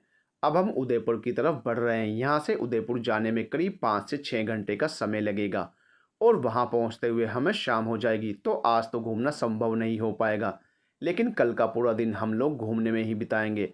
तो आप सभी अपने इस टूर को एंजॉय कीजिए। बोलते हुए कबीर अपनी जगह पर चला गया। तुम तो बड़ी शातिर हो यार, वरुण ने सिया की तरफ देखते हुए कहा। क्यों, अब क्या कर दिया मैंने? सिया ने चिढ़ते हुए वरुण की तरफ देखा। तुम मुझे वहां अकेले सोता हुआ छोड़कर भाग गई थी रात को। वरुण सिया की तरफ आंखें निकालते हुए बोला। What you mean? और नहीं तो क्या, तुम्हारी रखवाली करने के चक्कर में मैं भी वहाँ सो गया था। मुझे लगा मैडम यहीं सो रही हैं, अकेले कहीं डर न जाए। तुम्हारी रखवाली करते करते मैं खुद वहीं सो गया। सुबह आँख खुली तो खुली की खुली रह गई, देखा तो मैडम तो गायब है और मैं उधर लॉबी में सुबह 8 बजे तक सोया रहा मुंह खोल के। आते जाते लोग हंस रहे थे मुझ पे, समझी? वाट समझी? पहली बात तो उधर सोना ही नहीं था मुझे, और मैं सो भी गई थी तो तुम जगा भी नहीं सकते थे क्या मुझे? मैं खुद उधर सुबह 5 बजे तक पड़ी रही हूँ। अच्छा, खुद तो 5 बजे उठकर भाग गई, मुझे भी जगा देती तो मैं भी जाके रूम में सो जाता ना। वरुण बहस करते हुए बोला। तुम ना चुप करो, ये सब तुम्हारी वजह से हुआ है, समझे ना? मैं उधर बैठती ना सोती। सिया ने वरुण को जवाब देते हुए कहा। दुनिया भर की सारी गलतियों के इल्ज़ाम तुम मेरे ऊपर डाल दिया करो, है ना? ये सही है, खुद उधर घूम रही थी, खुद ही मेरे पास आई, खुद ही उधर सो भी गई, और गलती सारी मेरी है। एक नंबर की मतलबी लड़की हो तुम, समझी? एक अकेले लड़के को ऐसे अकेले छोड़कर जाते हुए ज़रा भी नहीं सोचा तुमने? ओहो, अकेला लड़का, तुम तो अकेले ही बहुत हो। हाँ तो ये तो मेरा टैलेंट हुआ ना। चुप करो, अब हमेशा झगड़ा करने का बहाना चाहिए होता है तुमको बस। अरे बहाने तो तुमको चाहिए होते हैं मेरे करीब आने के, जैसे रात को आई थी। तुम चुप करते हो या? ठीक है, भलाई का तो जमाना ही नहीं है, कोई शिकायत भी नहीं कर सकता। बोलते हुए वरुण ने अपनी लड़कियों को भगाने के 100 तरीके वाली बुक पढ़नी शुरू कर दी। उदयपुर पहुंचते पहुंचते रात के 8 बज चुके थे। सभी लोग इतनी दूर तक सफ़र करके थक भी चुके थे। सिया भी खा पी कर अपने कमरे में पहुंच चुकी थी। इतना लंबा सफ़र की थकान तो होनी ही थी। बिस्तर पर पड़ते ही उसे नींद आ गई और सीधी सुबह 7 बजे के अलार्म के साथ खुली। जल्दी से तैयार होकर और ब्रेकफास्ट करके बस में पहुंच गई। बस सबसे पहले फतेह सागर झील पहुंची। उदयपुर बेहद सुंदर झीलों का शहर है। सभी लोग झील देखने के बाद एक शिवजी मंदिर और बांगोर की हवेली देखते हुए अंत में उदयपुर का किला देखने जा पहुंचे। इतनी सारी जगह घूमते हुए काफ़ी देर हो चुकी थी। किला देखते हुए शाम ढलने लगी थी। सिया को ये किला बेहद खूबसूरत लग रहा था, इसलिए हर एंगल से उसकी तस्वीरें ले रही थी। किले के पीछे की दीवारों की तरफ जाकर उनकी तस्वीरें लेने लगी। तभी अचानक उसे एहसास हुआ जैसे कोई उसका पीछा कर रहा है। उसने पीछे मुड़कर देखा तो एक साया उसके पीछे चला आ रहा था। ये कोई चोर उचक्का तो नहीं जो मेरा सामान छीनना चाहता हो? सोचते हुए सिया को डर लगने लगा। ये तो मेरे ही पीछे चला आ रहा है, इसका कुछ तो करना पड़ेगा। बोलते हुए सिया किले के कोने वाली दीवार के पास छुप गई। जैसे ही वह साया करीब आया, सिया ने अपना बैग उठाकर पूरे जोर से उसके सर पर दे मारा। अरे रे मम्मी, मर गया रे! रे मार डाला! बोलते हुए वरुण जमीन पर गिर पड़ा। तुम तुम मेरा पीछा क्यों कर रहे थे? मुझे क्या पागल कुत्ते ने काटा है जो तुम्हारा पीछा करूंगा? और तुम क्या मुझे मारने का प्लान बना कर आई हो घर से, या किसी ने मेरा मर्डर करने की सुपारी दे रखी है तुमको? जब देखो तब तुम्हारे हर हमले का शिकार बस मैं ही होता हूँ। हे भगवान, मुझे बचा लो रे इस लड़की से, ये मेरी जान लेकर ही रहेगी। अरे मुझे लगा कोई चोर उचक्का है जो मेरा पीछा कर रहा। शक्ल से चोर उचक्का दिखाई देता हूँ क्या मैं तुमको? देखो ज़रा, देखो ध्यान से, ये क्या किया है तुमने? सर फोड़ दिया मेरा। ये जो बल्ब सा निकल आया है ना सर पर, ये सब तुम्हारा किया धरा है। आज ही तुम्हारी शिकायत करूंगा उस कबीर से, और बोलूंगा या तो इस लड़की को यहीं छोड़ दे या मुझे। मैं नहीं रहूंगा इसके साथ। बोलते हुए वरुण सर पर उभर आई चोट को हाथ से दबाता हुआ चला गया। सिया उसे जाते हुए देखकर अपने आप को कोस रही थी। ये क्या कर दिया सिया, बहुत ज़ोर से लग गई उसको तो। कहीं ये सच में मेरी शिकायत करके मुझे घर ना भिजवा दे। सोचते हुए सिया बस की ओर चल पड़ी। काफ़ी देर हो चुकी थी, सभी लोग बस में आ चुके थे। बस होटल की तरफ चल दी। वरुण अब भी अपने सर की चोट को हाथ से पकड़कर बैठा था। ज़्यादा दर्द तो नहीं है? सिया ने डरते हुए पूछा। नहीं मैडम, मुझे तो बड़ा मज़ा आ रहा है। मैं तो सोच रहा हूँ ऐसा टूर रोज़ हो और रोज़ मेरा सर फूटे। वरुण गुस्से से भिनभिनाकर बोले जा रहा था। आई एम सॉरी, मुझे सच में पता नहीं था वहाँ तुम थे। बोलते हुए सिया ने अपने बैग से दवा निकाल कर वरुण की ओर बढ़ा दी। इसे लगा लो, राहत मिलेगी तुमको। बोलते हुए वरुण ने दवा ले ली। बस होटल पहुंच चुकी थी। सभी लोग अपने रूम्स में जा पहुंचे। सिया भी अपने कमरे में जाकर आराम करने लगी। उसे अभी भी वरुण की चोट याद आ रही थी। मैंने भी उसे बिना देखे भले ही मार दिया। मैं भी ना कभी कभी इतनी डर जाती हूँ कि कुछ भी उल्टा पुल्टा कर देती हूँ। यही सब सोचते सोचते सिया को नींद आ गई। अगले दिन सुबह 7 बजे ही सिया का मोबाइल बज उठा। सिया ने कॉल रिसीव किया तो दूसरी ओर कबीर था। मैम जल्दी से नीचे हॉल में आ जाइए, कुछ ज़रूरी बात करनी है। बोलकर कबीर ने कॉल कट कर दिया। अब सुबह सुबह क्या हो गया, सोचते हुए सिया ने मुंह धोया और कपड़े बदलकर नीचे हॉल में पहुंच गई। वहां ग्रुप के सभी लोग और वरुण पहले से मौजूद थे। जब सभी लोग आ गए तो कबीर ने कहना शुरू किया, कल का दिन मेरे और आप सभी के लिए काफ़ी थकावट भरा रहा, क्योंकि पहले इतना लंबा सफ़र और फिर सुबह से शाम तक घूमना। इसलिए आज के लिए प्लान में कुछ चेंजेस किए हैं। आज आप सभी लोग दिन भर होटल में रहकर आराम करेंगे, ताकि आपको थोड़ी राहत मिले, और शाम को आप सभी के लिए एक सरप्राइज़ पार्टी है उदयपुर सिटी पैलेस में। तो दिन भर आराम कीजिए और शाम के लिए तैयार रहिए। हैव ए नाइस डे बोलकर कबीर चला गया। चलो अच्छा है, आज आराम मिलेगा तो थोड़ी रिफ्रेश हो जाऊंगी, बोलते हुए सिया अपने कमरे की तरफ बढ़ने लगी। तभी उसकी नज़र वरुण की तरफ पड़ी। अब चोट कैसी है तुम्हारी? सिया ने वरुण की तरफ देखते हुए कहा। काफ़ी ठीक है, दवा ने जल्दी अपना काम कर दिया। दवाई के लिए थैंक्स बोलते हुए वरुण कमरे की तरफ चला गया। चलो ये भी ठीक हुआ, बोलते हुए सिया अपने कमरे में जाकर आराम करने लगी। दोपहर को सिया मार्केट जाकर अपने लिए कुछ राजस्थानी कपड़ों की शॉपिंग कराई। शाम को सभी लोग पार्टी के लिए तैयार होकर बस से उदयपुर सिटी पैलेस जा पहुंचे। सिटी पैलेस की रौनक देखते ही बनती थी। रोशनी में नहाया हुआ पैलेस बहुत ही खूबसूरत दिख रहा था। सभी लोग पैलेस पहुंच चुके थे। वरुण की नज़र जैसे ही सिया पर पड़ी, वह उसे देखता ही रह गया। गहरे ब्लू कलर की साड़ी और उस पर बेहद हल्के सफ़ेद सितारे लगे हुए साड़ी में सिया किसी परी से कम नहीं लग रही थी। वरुण तो उसे देखा तो देखता ही रह गया। सिया पार्टी में सभी से मिलने लगी, लेकिन वरुण की तरफ कोई ध्यान नहीं दिया। सभी लोग पार्टी इंजॉय कर रहे थे, लेकिन वरुण का ध्यान सिया से हट ही नहीं रहा था। पार्टी में और भी कई सारे लोग आए थे, जो कि टूरिस्ट थे, जिनमें कुछ फॉरेनर्स भी थे। वे सभी राजस्थान को घूमने और आज की पार्टी इंजॉय करने के लिए आए थे। वरुण ने देखा कि सिया उसे जानबूझकर इग्नोर कर रही है, तो वह बार की तरफ चला गया, जहाँ कुछ फॉरेनर लड़कियां वेस्टर्न ड्रेस पहने हुए वाइन पी रही थी। वहां जाकर वरुण ने भी अपने लिए ड्रिंक ऑर्डर कर दी और उन लड़कियों के साथ बातें करने लगा। सिया का ध्यान वरुण की ओर गया, जो कि उन फॉरेनर लड़कियों के साथ चिपक कर बैठा हुआ था। बातें करते हुए उनमें से एक लड़की ने वरुण के गले में अपनी बाहें डाल दी। इसे तो बस मौका चाहिए होता है लड़कियों से चिपकने का, बोलते हुए सिया उसे गुस्से से घूरने लगी। तब तक वरुण उन लड़कियों के साथ लगभग 2 ड्रिंक भी पी चुका था और अब हल्के नशे में था। सिया को अपनी ओर घूरते हुए देखकर वरुण वहां से उठकर सिया की तरफ आ गया। ऐसे घूर क्यों रही थी मुझे तुम? वरुण ने सिया के पास आकर सवाल किया। मैं तुम्हें क्यों घूरूंगी भला? वहां से देखा मैंने, तुम्हें घूर घूर के देख रही थी मुझे। अब बताओ क्यों? वरुण बोला। नहीं घूर रही थी तुमको, मैं बस उन लड़कियों को देख रही थी। ओह अच्छा, उन लड़कियों को। हाँ वैसे उन्हें घूरना तो बनता भी है ना, देखो कितनी क्यूट है। हाय, वरुण दोबारा उन लड़कियों की तरफ देखकर आहें भरते हुए बोला। हाँ देखा मैंने, तुम कैसे उनसे चिपके हुए थे। सिया वरुण को घूरती हुई बोली। हाँ तो तुमको क्यों जलन हो रही है? उनको मेरी बातें पसंद आ रही थी तो बैठी थी चिपक के, तुम्हारी तरह थोड़े ही हैं जो हमेशा झगड़ा करती रहें। वरुण सिया को चिढ़ाते हुए बोला। झगड़ा मैं नहीं तुम करते हो, समझे? हमेशा मुझसे झगड़ने के बहाने चाहिए होते हैं तुमको बस। मैं बस तुम्हारी बातों का जवाब देती हूँ और कुछ नहीं। अच्छा तो मेरी इस बात का जवाब क्यों नहीं दिया तुमने? कौन सी बात का जवाब? यही कि उन लड़कियों को मेरे करीब देखकर तुमको क्यों जलन हो रही थी, बोलो। ऐसा कुछ भी नहीं, मुझे कोई जलन नहीं हो रही थी, बोलते हुए सिया वहां से जाने लगी। अरे रुको ना, मेरी बात का जवाब तो दो पहले, वरुण ने सिया को रोकना चाहा। मुझे कोई जवाब नहीं देना किसी भी बात का, बोलते हुए सिया वहां से मुड़कर जाने लगी।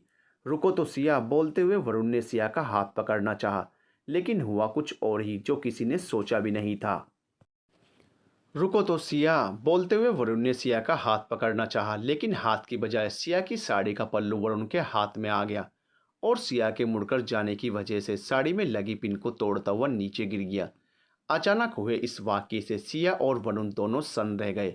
जल्दी ही होश संभालते हुए सिया ने अपना पल्लू संभाला और वरुण की ओर बढ़ी। आई एम सो, वरुण के कुछ बोलने से पहले ही सिया ने एक जोरदार तमाचा वरुण के गाल पर रसीद कर दिया। आसपास के लोग इस सारी घटना को देखकर सकते में आ गए। सिया तेजी से पार्टी से बाहर निकल गई। सिया, सिया मेरी बात सुनो, बोलते हुए वरुण ने उसके पीछे जाने की कोशिश की, लेकिन कबीर ने उसे रोक लिया। सर मैडम बहुत ज़्यादा गुस्से में है और आपने भी ड्रिंक कर रखी है, प्लीज़ आप अभी वहाँ मत जाइए, मैं देखता हूँ उनको।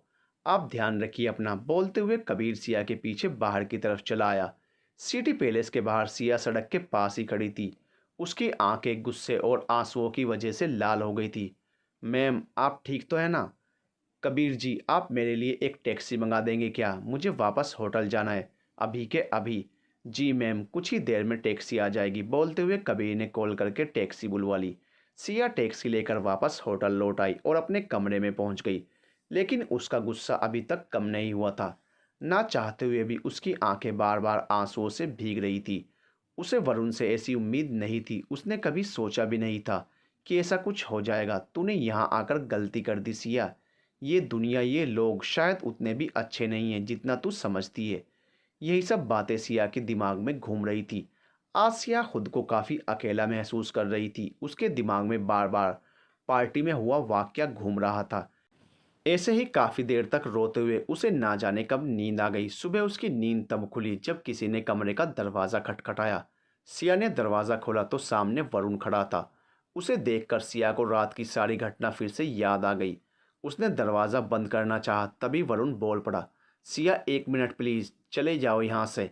बस 1 मिनट, मेरी बात सुन लो। अगर तुम्हें अपना मुंह नहीं तुड़वाना है तो चले जाओ यहाँ से, अभी के अभी। सिया तेज आवाज़ में बोल पड़ी, सब लोग देख रहे हैं यहाँ। तुम बस एक बार मेरी बात सुन लो। लोग देख रहे हैं इसलिए बोल रही हूँ, तमाशा मत बनाओ और चले जाओ यहाँ से, बोलते हुए सिया ने कमरे का दरवाज़ा वरुण के मुंह पर बंद कर दिया। सिया, बात सुनो मेरी प्लीज़। वरुण अब भी बाहर दरवाजे पर खड़ा था। काफ़ी देर होने के बाद भी जब सिया ने दरवाज़ा नहीं खोला तो वरुण हार कर वहाँ से चला गया। सुबह के 9 बज चुके थे। बस के निकलने का समय हो चुका था। सिया बस में पहुंची तो वरुण वहां पहले से ही मौजूद था। वरुण को अनदेखा करते हुए सिया अपनी सीट पर जा पहुंची। वरुण ने सिया से फिर बात करने की कोशिश की, लेकिन सिया ने कानों में ईयरफोन लगा लिए। बस शिमला के लिए निकल पड़ी। आज सारे रास्ते बस में बहुत शांति रही। वरुण एक डरे हुए कबूतर की तरह सिया की तरफ देख रहा था और कोशिश कर रहा था कि किसी भी तरह उससे बात करके कल के लिए माफ़ी मांग सके, लेकिन ऐसा होता हुआ दिखाई नहीं दे रहा था। सिया का गुस्सा 7वें आसमान पर था और वरुण ज़मीन पर। माफ़ी मांगे भी तो कैसे, अनजाने ही सही, पर गलती तो उससे हो चुकी थी। सारे रास्ते वरुण सिया से बात करने और माफ़ी मांगने का मौका ढूंढता रहा, लेकिन सिया उसकी कोई भी बात सुनने के लिए तैयार नहीं थी। शिमला जाने वाला रास्ता काफ़ी लंबा था। 18 घंटे का सफ़र कम नहीं कहा जा सकता और इतना लंबा सफ़र जल्दी पूरा भी नहीं हो सकता था। रात के 10 बजे के करीब बस चूरू पहुंच गई। सभी के कमरे होटल में पहले से ही बुक थे। आज का सफ़र काफ़ी लंबा और थकावट भरा रहा, इसलिए सभी लोग जल्दी से जल्द अपने कमरे में पहुंचना चाहते थे। सिया भी काफ़ी थक चुकी थी, इसलिए अपने रूम की तरफ चल दी। तभी सामने से उसे वरुण आता हुआ दिखाई दिया, लेकिन सिया उसे इग्नोर करते हुए आगे बढ़ गई। सारा दिन सफ़र करके उसकी भूख भी गायब हो चुकी थी और थकान ज़्यादा होने की वजह से उसका कुछ खाने का भी मन नहीं था, इसलिए अपने रूम में जाते ही कपड़े चेंज करके सीधा सोने चली गई। अगले दिन सुबह सभी लोग सही वक्त पर बस में पहुंच गए। वरुण भी सिया के आने के पहले ही पहुंच चुका था। उसे लग रहा था इतने वक्त बाद तो ज़रूर सिया का गुस्सा कुछ कम हो गया होगा और आज शायद वह उसकी बात सुन लेगी। सिया बस निकलने की थोड़ी देर पहले ही आई और अपनी सीट पर आकर बैठ गई। सिया, मुझे तुमसे कुछ बात करनी है, प्लीज़ एक बार मेरी बात सुन लो, वरुण ने सिया से रिक्वेस्ट करते हुए कहा। तुम्हें बात करनी होगी, पर मुझे तुमसे कोई बात नहीं करनी है, समझे? सिया ने उसकी तरफ बिना देखे ही बोल दिया। सिया, मैंने वह सब, देखो, अगर तुम मुझे ऐसे ही परेशान करने वाले हो तो मुझे अभी बता दो, क्योंकि मैं तुम्हें एक सेकंड भी बर्दाश्त नहीं कर सकती। वो तो मेरी मजबूरी है कि मुझे तुम्हारे साथ बैठना पड़ रहा है, वरना मैं तो तुम्हारी शक्ल भी ना देखूं। बोलते हुए सिया ने वरुण की बात बिना सुने ही कानों में ईयरफोन ठूस लिए। वरुण भी सिया को और गुस्सा नहीं करना चाहता था, इसलिए उसने फिलहाल चुप रहने में ही भलाई समझी। बस चूरू से अंबाला के लिए निकल चुकी थी। चूरू से अंबाला का रास्ता कोई 7 से 8 घंटे का था। शिमला पहुंचने में अभी वक्त लगने वाला था। सिया से बात करने की वरुण की सारी कोशिशें बेकार जा रही थी। सिया बात करना तो दूर, उसकी शक्ल भी नहीं देखना चाहती थी। उधर वरुण के रवैये में भी काफ़ी बदलाव आ चुका था। अब वह पहले की तरह कुछ भी बिना सोचे समझे नहीं करता था और हमेशा कोशिश करता था कि उसकी वजह से किसी को परेशानी ना हो। खासकर सिया को। शाम के 6 बजे के करीब बस अंबाला पहुंच चुकी थी। दिन ढलने को था और सूरज डूबने को था। होटल पहुंचकर सभी लोग रिफ्रेश हो गए और अगले दिन शिमला घूमने की तैयारियां करने लगे। वैसे भी सफ़र अब अपने आखिरी पड़ाव की तरफ बढ़ रहा था, तो सभी लोग अपने इस सुहाने सफ़र की यादें समेटकर अपने साथ ले जाना चाहते थे, जिन्हें वह ज़िंदगी भर के लिए संजो सकें। सिया भी इन्हीं सब तैयारियों में लगी हुई थी। रात को खाना खाकर सिया कमरे की खिड़की के पास खड़े होकर बाहर की ठंडी हवा को महसूस कर रही थी। यहाँ आकर उसे काफ़ी अच्छा महसूस हो रहा था। पहाड़ों की हवा में कुछ अलग ही ठंडक होती है, जो शरीर के साथ साथ मन को भी बेहद सुकून पहुँचाती है। सिया की नज़र होटल के लॉन की तरफ गई, जहाँ हल्की सी रोशनी हो रही थी और पेड़ पौधे लगे हुए थे। वहीं उसे वरुण घूमता हुआ दिखाई दिया। सिया खिड़की से ही वरुण को घूमते हुए देखने लगी। कुछ देर टहलने के बाद वरुण ने जेब से सिगरेट निकालकर सुलगा ली। वरुण को ज़रा भी एहसास नहीं था कि सिया उसे खिड़की से देख रही है। सिगरेट का धुआं उड़ाते हुए वह दोबारा टहलने लगा। सिया ने उसे इसके पहले कभी सिगरेट पीते हुए नहीं देखा था, इसलिए वह गौर से उसे ही देखने लगी कि कहीं ये वरुण की जगह कोई और तो नहीं है। लेकिन वह वरुण ही था। अचानक सिगरेट का कश खींचते हुए वरुण की नज़र ऊपर खिड़की पर चली गई, जहां सिया खड़ी हुई उसी को देख रही थी। सिया को देखकर वरुण अचानक सहम गया और सिगरेट का धुआं उसके मुंह में ही रह गया। उसने जल्दी से सिगरेट होंठों से निकालकर फेंक दी। वरुण के अपनी ओर देखते ही सिया ने खिड़की के पर्दे सरकाकर खिड़की बंद कर दी। उधर वरुण ने खांसते हुए धुआं बाहर निकाला, जो अभी तक उसके मुंह में भरा हुआ था। शिट यार, सारे उल्टे काम मेरे साथ ही होने हैं। बोलते हुए वरुण ने नीचे पड़ी हुई सिगरेट को जूते से मसल दिया। सारे के सारे ऐप भरे हुए हैं इस लड़के में। अच्छाई नाम की तो चीज़ ही नहीं है। बोलते हुए सिया अपने बेड पर जाकर लेट गई। जल्दी ही उसे नींद आने लगी। अगले दिन सुबह सिया वक्त से पहले ही जाग गई। आज वह अपनी फेवरेट जगह जो घूमने वाली थी, शिमला के बारे में उसने काफ़ी कुछ सुन रखा था, तो वह कुछ भी मिस नहीं करना चाहती थी। जल्दी से तैयार होकर और ब्रेकफास्ट करके वह वक्त से पहले ही बस में जा पहुंची। वरुण अभी तक नहीं आया था। ये देखकर सिया ने चैन की सांस ली। अच्छा है, मुझे परेशान करने वाला यहाँ कोई नहीं है। वैसे भी आजकल उसका चेहरा देखते ही मूड खराब हो जाता है मेरा। बोलते हुए सिया आराम से बैठ गई। कुछ ही देर में वरुण भी वहाँ आ गया। सिया को वहाँ पहले से देखकर वह सुकून महसूस करने लगा। आज तो इससे माफ़ी मांग कर ही रहूँगा। आज इसका मूड भी ठीक है, तो आज ज़रूर मुझे माफ़ कर देगी। सोचते हुए वरुण आकर अपनी जगह पर बैठ गया। वरुण को देखते ही सिया ने दोबारा ईयरफोन लगाकर अपने कानों को बंद कर लिया। अरे यार, ये लड़की मेरी बात सुनती क्यों नहीं है? इतना भी क्या भाव खाना, वरुण मन ही मन सिया को देखकर सोचने लगा। अम्बाला से बस 9 बजे निकल पड़ी और करीब 4 घंटे का रास्ता तय करके 1 बजे के आसपास शिमला पहुंच गई। शिमला पहुंचते ही कबीर ने सबको इंस्ट्रक्शन देने शुरू कर दिए। आज हम सब लोग शिमला की एक खूबसूरत जगह जा रहे हैं, जिसका नाम है कियाला फॉरेस्ट। कुछ ही देर में हम वहां पहुंच जाएंगे, लेकिन जैसे कि आपको पता है कि जंगल के कुछ रूल्स होते हैं, तो आपको भी उनको फॉलो करना होगा। वहां पर जंगली जानवर भी होंगे, तो प्लीज़ अपना ध्यान रखिएगा और जंगल में ज़्यादा अंदर तक मत जाइएगा। इसके साथ ही एक और ज़रूरी बात कि हम यहाँ से शाम होने से पहले निकलेंगे, ताकि होटल पहुँचने और रूम्स अरेंज करने में कोई परेशानी ना हो। ओके, समझ गए सब लोग? कबीर ने सबको समझाते हुए कहा। सिया ईयरफोन लगाकर म्यूजिक और बाहर के खूबसूरत नज़ारों को देखने में खोई हुई थी। कबीर क्या क्या बोल गया उसने कुछ सुना ही नहीं था। सुनती भी क्यों, बाहर का नज़ारा वाकई बहुत खूबसूरत जो था, और सिया उन नज़ारों में खोई जा रही थी। थोड़ी ही देर बाद बस कियाला फॉरेस्ट पहुंच चुकी थी। सभी लोग जंगल की खूबसूरती देखते ही रह गए। सिया भी बस से निकलकर बाहर छाई हुई हरियाली को देखकर खुश महसूस कर रही थी। वो हर नज़ारे की तस्वीर ले लेना चाहती थी। उसे खुश देखकर वरुण उसके पास आया और उससे बात करने की कोशिश करने लगा, लेकिन सिया उसे इग्नोर करके आगे की तरफ चली गई।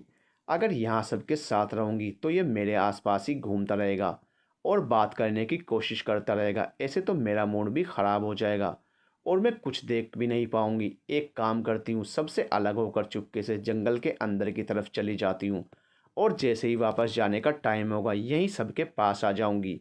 ये सोचते हुए सिया जंगल में आगे की तरफ निकल गई। जंगल सच में बेहद खूबसूरत और घना था। सिया म्यूजिक सुनते हुए चली जा रही थी। जंगल की हर चीज़ उसे बेहद खूबसूरत लग रही थी।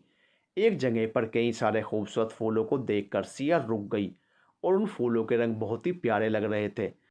सिया उन फूलों को तोड़कर उनकी खुशबू लेने लगी। तभी उसे एक पत्थर के पास कुछ अजीब रंग के खूबसूरत फूल दिखाई दिए। सिया ने उसे तोड़ लिया। सिया ने ऐसा फूल पहले कभी नहीं देखा था। वो बड़े गौर से उस फूल को देखे जा रही थी, उस फूल की खुशबू लेने के लिए। जैसे ही सिया ने उस फूल को सूंघा, उसे अचानक चक्कर आने लगा। सिया अपने सर को पकड़कर बैठ गई और कुछ ही देर में बेहोश हो गई।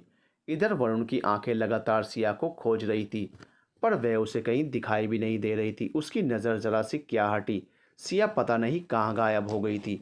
वरुण ने कई लोगों से सिया के बारे में पूछा, लेकिन किसी को पता नहीं था कि सिया कहाँ गई है।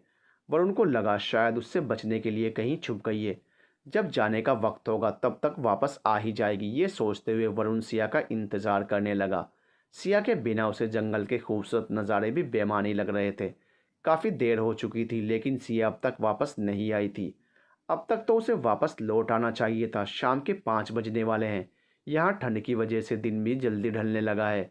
कबीर ने बोला भी था कि जल्दी लौट जाएंगे, लेकिन ये लड़की पता नहीं कब तक कहाँ भटक रही है। सिया के बारे में सोचते हुए वरुण परेशान हो रहा था। जंगल में सिया को बेहोश पड़े हुए काफ़ी देर हो चुकी थी। शाम ढलने लगी थी और मौसम में ठंडक भी बढ़ती जा रही थी। जंगल के पक्षी अपने घोंसलों की तरफ लौट आए थे। पक्षियों की चहचहाहट से सारा जंगल गूंज रहा था। पक्षियों के शोर को सुनकर सिया ने कुनमुनाते हुए अपनी आंखें मुश्किल से खोली। उसका सिर बहुत भारी हो रहा था। सिया ने जोर देकर खुद को उठाया। मैं कहाँ हूँ इस वक्त? सिया दिमाग पर जोर देते हुए समझने की कोशिश करने लगी। मैं तो जंगल की तरफ आई थी घूमने, फिर मैंने फूल देखे, उनको तोड़कर सूंघ रही थी। फिर एक अजीब सा फूल देखा, उसे सूंघकर मुझे चक्कर आया। हे भगवान, मैं अभी तक जंगल में ही पड़ी हूँ। मुझे यहाँ पड़े हुए पता नहीं कितनी देर हो चुकी है। सिया ने जल्दी से अपना मोबाइल निकाला, लेकिन इतनी देर तक म्यूज़िक बजते रहने की वजह से मोबाइल की बैटरी ख़त्म हो चुकी थी। इसको भी अभी बंद होना था। हे भगवान, मैं यहाँ जंगल में पता नहीं कब से पड़ी हूँ। अब तो शाम हो चुकी है, मतलब कम से कम 3 या 4 घंटे हो चुके हैं मुझे यहाँ। मुझे तो अब ये भी याद नहीं आ रहा कि मैं आई किस तरफ से थी। ये बोलते हुए सिया एकदम से उठकर खड़ी हो गई। उसने फ़ोन को ऑन करने की बहुत कोशिश की, लेकिन वह बिल्कुल डेड हो चुका था। अब मैं क्या करूं? मुझे तो रास्ता भी नहीं पता चल रहा है। मैं वापस कैसे जाऊंगी? सब लोग मेरा इंतज़ार कर रहे होंगे, या कहीं ऐसा तो नहीं कि मैं नहीं पहुंची तो मुझे छोड़कर चले गए हों। अब मैं क्या करूं, किधर जाऊं? मुझे कुछ समझ भी नहीं आ रहा है। ये सोचते हुए सिया की आंखों से आंसू बहने लगे। उधर शाम के 6 बज चुके थे। बस के होटल जाने का समय हो चुका था, लेकिन सिया अब तक नहीं लौटी थी। कबीर, मैंने तुम्हें कितनी देर पहले बोला था कि सिया दिखाई नहीं दे रही है, लेकिन तुमने मेरी बात टाल दी। वरुण कबीर से बहस करते हुए बोला। सर, मैंने सबको सख्त मना किया था कि जंगल की तरफ नहीं जाना है। फिर वह गई ही क्यों उस तरफ? आसपास सब जगह देख लिया है, वह कहीं नहीं मिल रही है। लगातार उनका फ़ोन भी ट्राई कर रहा हूँ, वह भी बंद आ रहा है। अब बताइए मैं क्या करूँ? कुछ भी करो, लेकिन सिया को ढूंढो। उसके बिना ये बस होटल नहीं जाएगी। बस, वरुण ने कबीर को टकासा जवाब दे दिया। सर, आप समझ नहीं रहे हैं, ये राजस्थान नहीं शिमला है। अगर हम टाइम पर होटल नहीं पहुँचे तो होटल वाले हमारे रूम्स की बुकिंग कैंसिल कर देंगे, और 30-40 लोगों के लिए इस वक्त मैं रूम कहाँ से बुक करूँगा? ये सिर्फ सिया मैम की बात नहीं है, मेरे ऊपर और लोगों की भी जिम्मेदारी है। आप समझिए प्लीज़। कबीर वरुण को समझाते हुए बोला। तो और लोगों के साथ साथ तुम्हारे ऊपर सिया की भी जिम्मेदारी है, समझे? और तुम उसे ऐसे कहीं भी छोड़कर नहीं जा सकते हो। वरुण गुस्से में बोले जा रहा था। इस वक्त मुझे मेरे लिए बाकी लोगों की सेफ्टी ज़्यादा इम्पोर्टेंट है। ये जंगल का इलाका है, मैं सभी लोगों को ज़्यादा देर तक यहाँ नहीं रोक सकता हूँ, वह भी रात के वक्त जब हमें होटल में होना चाहिए था। रही सिया मैम की बात, तो इन सभी को होटल में छोड़कर पुलिस को साथ लेकर मैं खुद आऊँगा, जल्द से जल्द। मुझे भी उनकी बहुत फिक्र है, लेकिन मैं बाकी सब लोगों को भी खतरे में नहीं डाल सकता। मैं सिया को बिना लिए यहाँ से नहीं जा सकता। कबीर, चाहे तुम कुछ भी कहो, सर प्लीज़ समझने की कोशिश कीजिए। ये जगह बिल्कुल भी सेफ़ नहीं है। अभी आप चलिए यहाँ से। थोड़ी देर बाद मेरे साथ आ जाइएगा उनको ढूंढने के लिए। बोलते हुए कबीर बस के अंदर चला गया। अंधेरा घिर चुका था। सिया घने जंगल में सिया भगवान का नाम लेते हुए आगे बढ़ रही थी, लेकिन उसे खुद भी पता नहीं चल रहा था कि वह किस तरफ जा रही है। उस घने जंगल में उसे सिवाय डर और अंधेरे के कुछ भी दिखाई नहीं दे रहा था। काफ़ी देर तक चलते हुए सिया पता नहीं कहाँ निकल आई थी। तभी सिया को पेड़ों के पास से कोई आहट सुनाई दी। सिया बुरी तरह से डर गई और तेजी से भागने लगी। भागते हुए अचानक उसका पैर एक पत्थर पर पड़ गया और वह गिर पड़ी। चोट बहुत जोर से लगी थी, शायद उसके पैर में मोच आ गई थी। अब सिया की हिम्मत जवाब देने लगी थी, उससे उठा भी नहीं जा रहा था। उसके पैर अब जवाब दे चुके थे और चलने की ताकत अब उसमें नहीं थी। अंधेरे जंगल में रात के वक्त उसे कोई रास्ता नहीं सूझ रहा था सिवाय रोने के। प्लीज़ भगवान मेरी मदद करो, मैं ये किस मुसीबत में फंस गई हूँ। ऐसा तो मैंने सपने में भी नहीं सोचा था। सिया रोते हुए ज़ोर से बोले जा रही थी। सिया सिया। तभी सिया के कानों में दूर से आती हुई एक आवाज़ पड़ी। ये कौन है? सिया का ध्यान आवाज़ की तरफ गया। मैं यहाँ हूँ, प्लीज़ मेरी मदद करो, सिया ने ज़ोर से चिल्लाते हुए कहा। देखा, एक रोशनी उसकी तरफ चली आ रही है। तेजी से चलते हुए वह सिया के पास आ गई। वरुण, तुम यहाँ? सिया ने पास आ चुकी रोशनी के पीछे वाले साए को देखते हुए कहा। तुम ठीक तो हो ना? कहाँ चली गई थी? बोलते हुए वरुण ने सिया को गले से लगा लिया। अचानक हुए इस वाक्य से सिया हैरान रह गई। उसने वरुण को धकेल कर खुद से दूर कर दिया। दूर रहो मुझसे, मुझे कोई मदद नहीं चाहिए तुम्हारी, सिया गुस्से से बोल पड़ी। पागल हो गई हो क्या? कितनी देर से तुम्हें इस जंगल में अकेला ढूंढ रहा हूँ पागलों की तरह। पता भी है तुमको? वापस सिया के पास जाते हुए बोला। किसने बोला था तुमको मुझे ढूंढने के लिए? मैं खुद ही रास्ता ढूंढ सकती हूँ, मुझे ज़रूरत नहीं है तुम्हारी। सिया उठकर चोट लगे हुए पैर से लंगड़ाते हुए चलने की कोशिश करते हुए बोली। वो तो दिख रहा है कि अब मदद की ज़रूरत है या नहीं। अब ये जिद छोड़ो और चलो मेरे साथ। मुझे कहीं नहीं जाना तुम्हारे साथ, समझे? तुम जाओ यहाँ से। तुम ठीक से चल भी नहीं पा रही हो और अंधेरे में रास्ता कैसे ढूंढोगी? सोचा भी है? कुछ भी करूंगी लेकिन तुम्हारे साथ नहीं जाऊंगी, समझे? बोलते हुए सिया ने तेज चलकर वरुण से दूर जाने की कोशिश की, लेकिन लड़खड़ाते हुए गिर पड़ी। सिया संभल कर, बोलते हुए वरुण ने उसे सहारा दिया। बोला ना मुझे तुम्हारे साथ नहीं जाना है। बोलते हुए सिया ने वरुण को जोर से धक्का दे दिया। धक्का इतनी जोर का था कि वरुण लड़खड़ाते हुए जमीन पर गिर पड़ा। बहुत हो गया, बोलते हुए वरुण जल्दी ही उठकर खड़ा हो गया। तुम चुपचाप मेरे साथ चलोगी या नहीं? वरुण ने गुस्से से सिया की तरफ देखते हुए कहा। तुम जैसे कमीने और कैरेक्टरलेस लड़के के साथ मैं बिल्कुल नहीं जाने वाली। बहुत बोल चुकी तुम, मैं सुनता जा रहा हूँ। इसका मतलब ये नहीं कि तुम मुझे कुछ भी बोलती जाओगी, समझी? क्या गलती की है मैंने? जो कुछ भी पार्टी में हुआ था वह मैंने जानबूझकर नहीं किया था, गलती से हुआ था, और ये बात तुम भी बहुत अच्छे से जानती हो। ये गलती तो दिख गई तुमको, लेकिन तुमने भी मुझे सबके सामने थप्पड़ मारा था, ये भूल गई? अनजाने ही सही, हो गई गलती मुझसे, और इस बात का एहसास है मुझे। इसीलिए उसी दिन से तुमसे बात करके तुमसे माफ़ी मांगने की कोशिश कर रहा हूँ। वह दिखाई नहीं देता तुमको? वरुण गुस्से से बोले जा रहा था। लेकिन गलती? सिया ने बोलने की कोशिश की। चुप, एकदम चुप। अब तक तुम बोल रही थी, मैं सुन रहा था। अब तुमको सुनना पड़ेगा, समझी? खुद को समझती क्या हो तुम? मेरी जिम्मेदारी नहीं हो तुम, फिर भी आधी रात को इतने खतरनाक जंगल में तुमको अकेले ढूंढता फिर रहा हूँ। और वह कबीर जिसके भरोसे तुम आई हो ना, वह होटल चढ़ा गया है तुमको छोड़कर। यू नो वाट, गलती मेरी ही है जो मैं तुम्हारी फिक्र करके आधी रात को तुम्हें ढूंढते हुए यहाँ तक आ गया। सिया चुप खड़ी होकर उसकी बातें सुने जा रही थी। वरुण की किसी बात का कोई जवाब नहीं था उसके पास। मानता हूँ मुझसे गलती हुई है, लेकिन मेरी गलती इतनी भी बड़ी नहीं है कि तुम मुझे माफ़ ही ना कर सको। लेकिन तुमने तो सोच लिया है कि मुझे मुजरिम बनाकर कटघरे में ही खड़ा रखोगी हमेशा। सिया, हर बात की एक हद होती है, और गुस्से की भी। कब तक ऐसे ही गुस्सा रहोगी तुम मुझसे? सिया चुपचाप खड़ी खड़ी उसकी बातें सुन रही थी। अब तुम चुपचाप मेरे साथ चलोगी या कुछ और सुनना बाकी है? सिया ने दबी सी आवाज़ में कहा। सिया जैसे ही चलने के लिए आगे बढ़ी, दोबारा गिरने लगी। तभी वरुण ने उसे संभाल लिया। क्या हुआ तुम्हारे पैर को? दिखाओ मुझे, वरुण ने सिया के पैरों की तरफ झुकते हुए कहा। शायद मोच आ गई है, सिया ने चोट की तरफ देखते हुए कहा। लाओ मैं देखता हूँ। वरुण ने सिया का पैर हाथ में लेना चाहा। नहीं, बहुत दर्द हो रहा, तुम मत छुओ। अरे कुछ नहीं होगा, दिखाओ मुझे, बोला ना नहीं। तुम चुप बैठोगी या और सुनाऊं तुमको? वरुण ने गुस्से से आंखें दिखाते हुए कहा। सिया दोबारा चुप हो गई। वरुण ने सिया के पैर को ध्यान से देखा। एंकल के पास से मोच गया है, तभी इतना दर्द है। स्वेलिंग भी हो रही है। इस पर दवा लगाकर गर्म पट्टी बांधनी पड़ेगी। एक दो दिन में ठीक हो जाएगा। तुम तो दवाइयाँ बैग में लेकर घूमती हो ना, दिखाओ मुझे कुछ है क्या? बोलते हुए वरुण ने सिया का बैग ले लिया। लड़कियों का बैग ऐसे देखना बैड मैनर्स होता है। सिया सर झुकाकर धीरे से बोली। हाँ पता है मुझे, पर कभी कभी चलता है।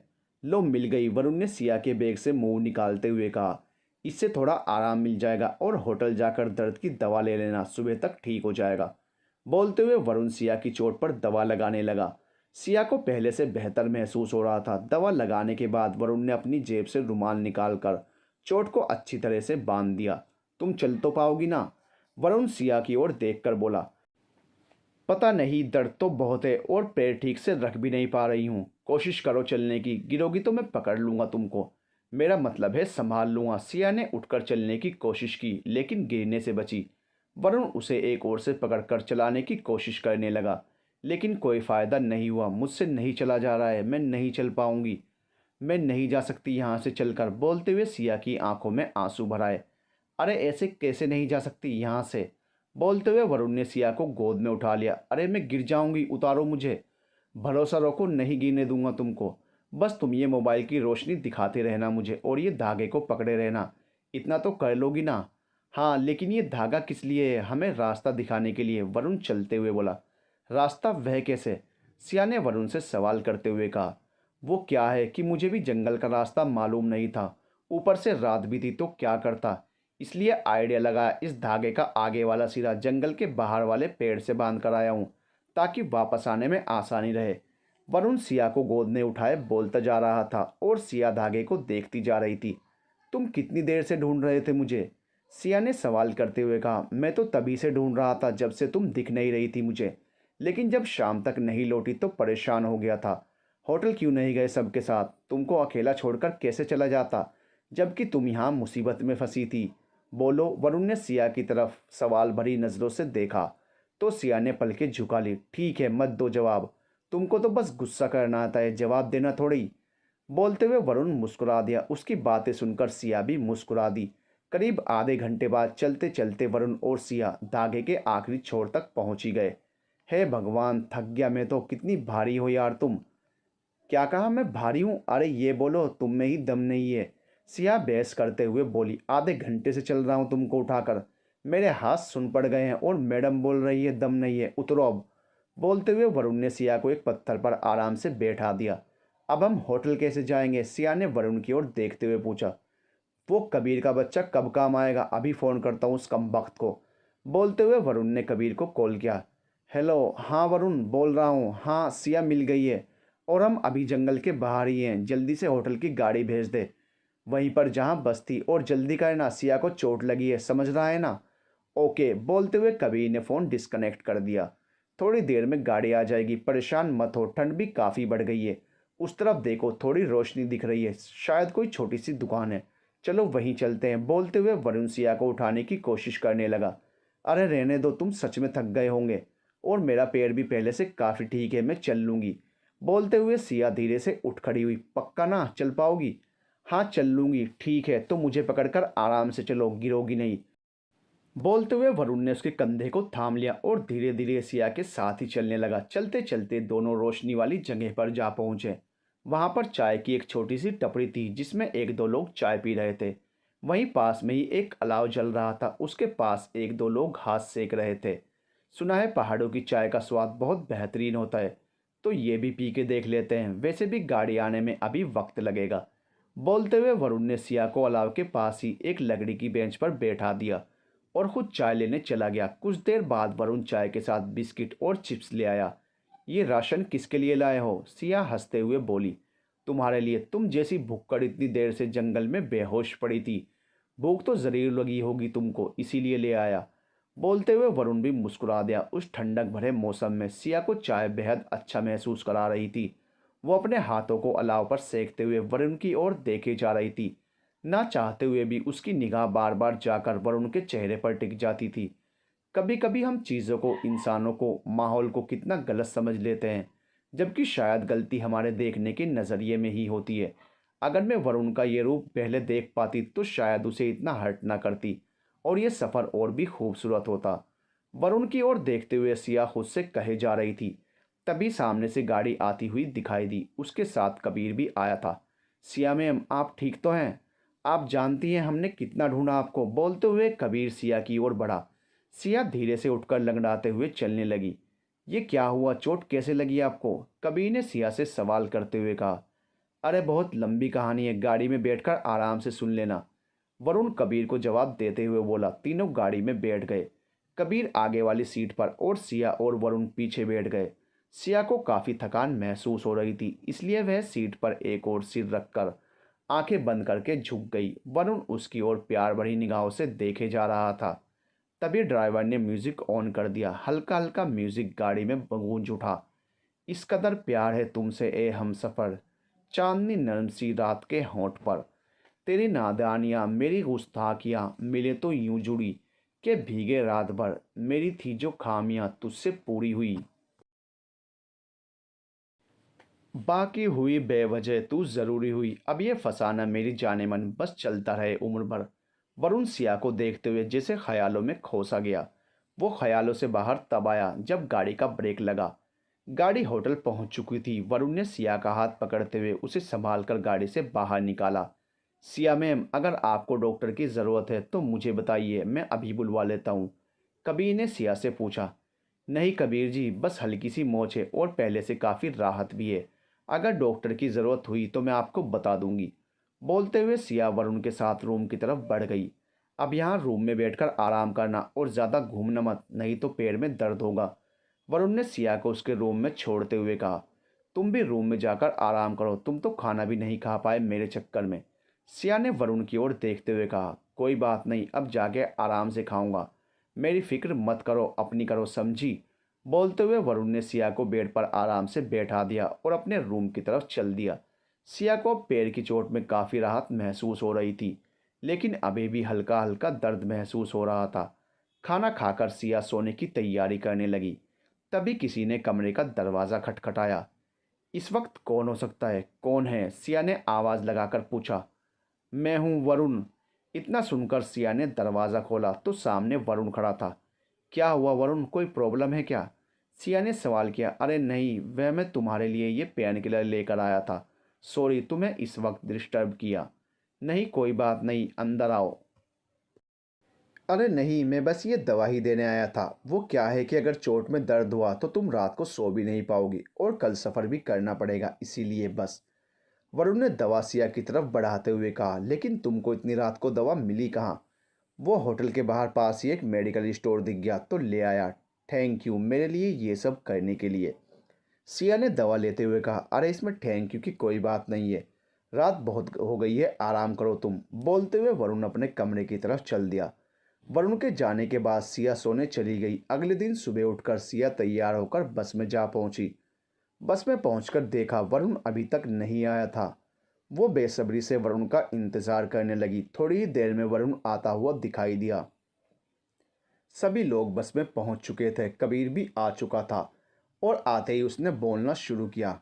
हाँ तो देवियों और सज्जनों, यहाँ पहुंचकर शिमला की इन हसीन वादियों से रूबरू होते हुए हमारा सफ़र पूरा हो रहा है। अब यहाँ से हम अपनी असली मंजिल यानी कि अपने घर की तरफ चलेंगे। करीब 9-10 घंटे का सफ़र करके हम रात तक अलीगढ़ पहुँच जाएंगे। तो आप अपने घर वालों को फ़ोन करके अभी बता दें ताकि वह आपको रिसीव करने वक्त पर पहुँच सकें।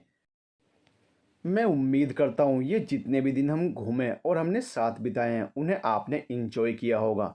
यहाँ से आप बहुत सारी यादें अपने साथ ले जाएंगे जो आपके जीवन के अनमोल पलों के रूप में हमेशा आपके साथ रहेंगी।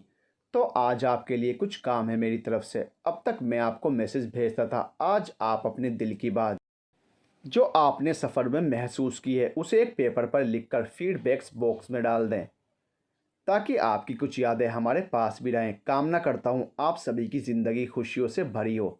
थैंक यू सो मच हमारा साथ देने के लिए। बस वापस अलीगढ़ की ओर मुड़ चुकी थी। सिया और वरुण दोनों के दिल में उथल पुथल मची हुई थी। इतनी जल्दी ये सुहाना सफ़र क्यों ख़त्म हो गया? काश मैं इन पलों को यहीं रोक पाती। ऐसा लग रहा है इस गुजरते वक्त और रास्ते के साथ सब कुछ पीछे छूटता जा रहा है। अभी तो सब कुछ सही हो रहा था, अभी सब खत्म होना था। सिया अपने दिल में सोचे जा रही थी। वरुण के दिल में भी यही सब चल रहा था। दोनों चुपचाप बैठे हुए उस गुजरते रास्ते को देख रहे थे।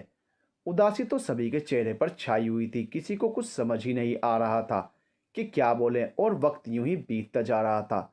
रास्ते में दोपहर को ढाबे पर बस खाने पीने के लिए रुकी। घर जाने की बात सुनकर वरुण और सिया दोनों की ही भूख मर चुकी थी। दोनों ने थोड़ा सा खाना खाया और घूमने लगे। तभी वरुण सिया के पास आ पहुंचा। सिया, मुझे तुमसे कुछ बात करनी थी। वरुण हड़बड़ाते हुए बोला। हाँ बोलो, क्या बात है? वो मैं तुम्हें कुछ बताना चाहता हूँ। मुझे लगता है तुम्हें पता। तभी सिया का मोबाइल बज उठा। वरुण, 1 सेकंड, घर से कॉल है, बोलते हुए सिया फ़ोन पर बात करने लगी। हाँ पापा, आज रात तक पहुँच जाऊँगी। आप भाई को भेज देना मुझे लेने के लिए। आप परेशान मत होना। ओके, ठीक है, बाय। बात करके सिया ने फ़ोन काट दिया। हाँ वरुण, तुम कुछ बोल रहे थे, सिया ने वरुण की ओर देखते हुए कहा। हाँ, वह मैं कह रहा था, शायद तुमको। अरे सिया जी, जल्दी आइए वरना पहुंचने में देर हो जाएगी। वरुण सर, आप भी आ जाइए, निकलने का टाइम हो रहा है। बस के पास से कबीर ने आवाज़ देते हुए कहा। सिया और वरुण दोनों बस की ओर चल दिए। सिया को कुछ अच्छा महसूस नहीं हो रहा था, इसलिए उसने ईयरफोन लगाकर म्यूज़िक सुनना शुरू कर दिया। वरुण थोड़ा परेशान सा था, उसे समझ नहीं आ रहा था जो वह सिया से कहना चाहता है कैसे कहे। ठंडी हवा लगते ही सिया को नींद आने लगी। आती भी क्यों ना, आधी रात तक वह सो नहीं पाई थी। सोए हुए उसे पता भी नहीं चला कि कब उसका सर वरुण के कंधे से टिक गया। उसे सोते देखकर वरुण की भी कुछ कहने की हिम्मत नहीं हुई।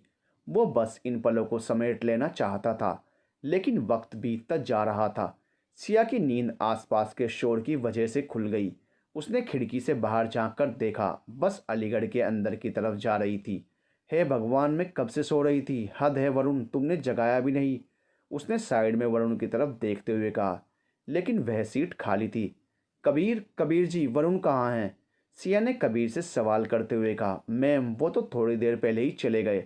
शायद कोई उन्हें लेने आया था, तो थोड़ी देर पहले ही बस रुकवा कर वह उतर गए। कबीर ने बेफिक्री से जवाब देते हुए कहा। चला गया? मुझे बिना कुछ बोले? सिया बहुत अपसेट फील कर रही थी। इससे अच्छा तो मैं सोती ही नहीं। मैं तो उसे कल रात के लिए ठीक से थैंक यू भी नहीं बोल पाई। अरे यार, परेशान होकर सिया बोल पड़ी। कुछ ही देर में बस अपनी मंजिल तक पहुंच गई। सिया का भाई कुछ दूरी पर ही उसका वेट कर रहा था। सिया बुझे मन से अपना सामान उठाने लगी। टेढ़ी अब भी सीट की साइड में ही रखा हुआ था। चलो टेढ़ी महाराज, अपनी मंजिल आ ही गई, बोलते हुए सिया ने दुखी मन से टेढ़ी को उठाया। तभी उसके नीचे उसे कुछ दिखाई दिया। अरे ये तो वही ताजमहल का मिनिएचर है जो वरुण ने आगरा से खरीदा था। वरुण इसे भूल गया है या जानबूझकर छोड़ कर गया है? बोलते हुए सिया ने वह ताजमहल उठा लिया। तभी भाई उसे बस की तरफ आता हुआ दिखाई दिया। सिया ने जल्दी से सब बैग में भरा और बस से उतरकर भाई की ओर बढ़ गई। सिया को घर आए 2 दिन बीत चुके थे, लेकिन उसके मन में अब भी वही सब ख्याल चल रहे थे। वरुण के साथ बिताए हुए पल, वो झगड़े, वो यादें, सब उसे रह रहकर याद आ रहे थे। वो समझ नहीं पा रही थी कि उसके साथ ऐसा क्यों हो रहा है। कहीं उसे वरुण से प्यार व्यार तो नहीं हो गया है? ये सारे ख्याल सिया के दिल और दिमाग में हर वक्त घूमते ही रहते। सिया, इधर आओ बेटा, पापा ने उसे बुलाते हुए कहा। जी पापा। देखो बेटा, जो तुम चाहती थी वह हमने मान लिया। तुम घूमना फिरना चाहती थी, उसकी भी इजाज़त दे दी, और तुम्हारी घूमने की इच्छा भी पूरी कर दी। क्या अब भी तुम्हें शादी से कोई एतराज़ है? पापा ने सवालिया निगाह सिया के चेहरे पर डालते हुए कहा। वो पापा, मैं, अरे अब क्या एतराज़ होगा इसे? सारी मनमानियाँ और मौज मस्तियाँ तो पूरी हो गई आपकी लाडली की। अब क्या बाकी बचा है? मेरी माने तो कल ही सगाई की तारीख तय करा दीजिए। सिया की मम्मी पापा को उलाहना देते हुए बोली। बोलो बेटा, कर दूं तय सगाई की तारीख? जी पापा, जैसा आपको ठीक लगे। सिया ने अनमने मन से हाँ तो बोल दिया, लेकिन उसके दिल और दिमाग में अजीब सी उथल पुथल मच चुकी थी। उसे रह रहकर वरुण की बातें और उसके साथ बिताए हुए पल चुभने लगे थे।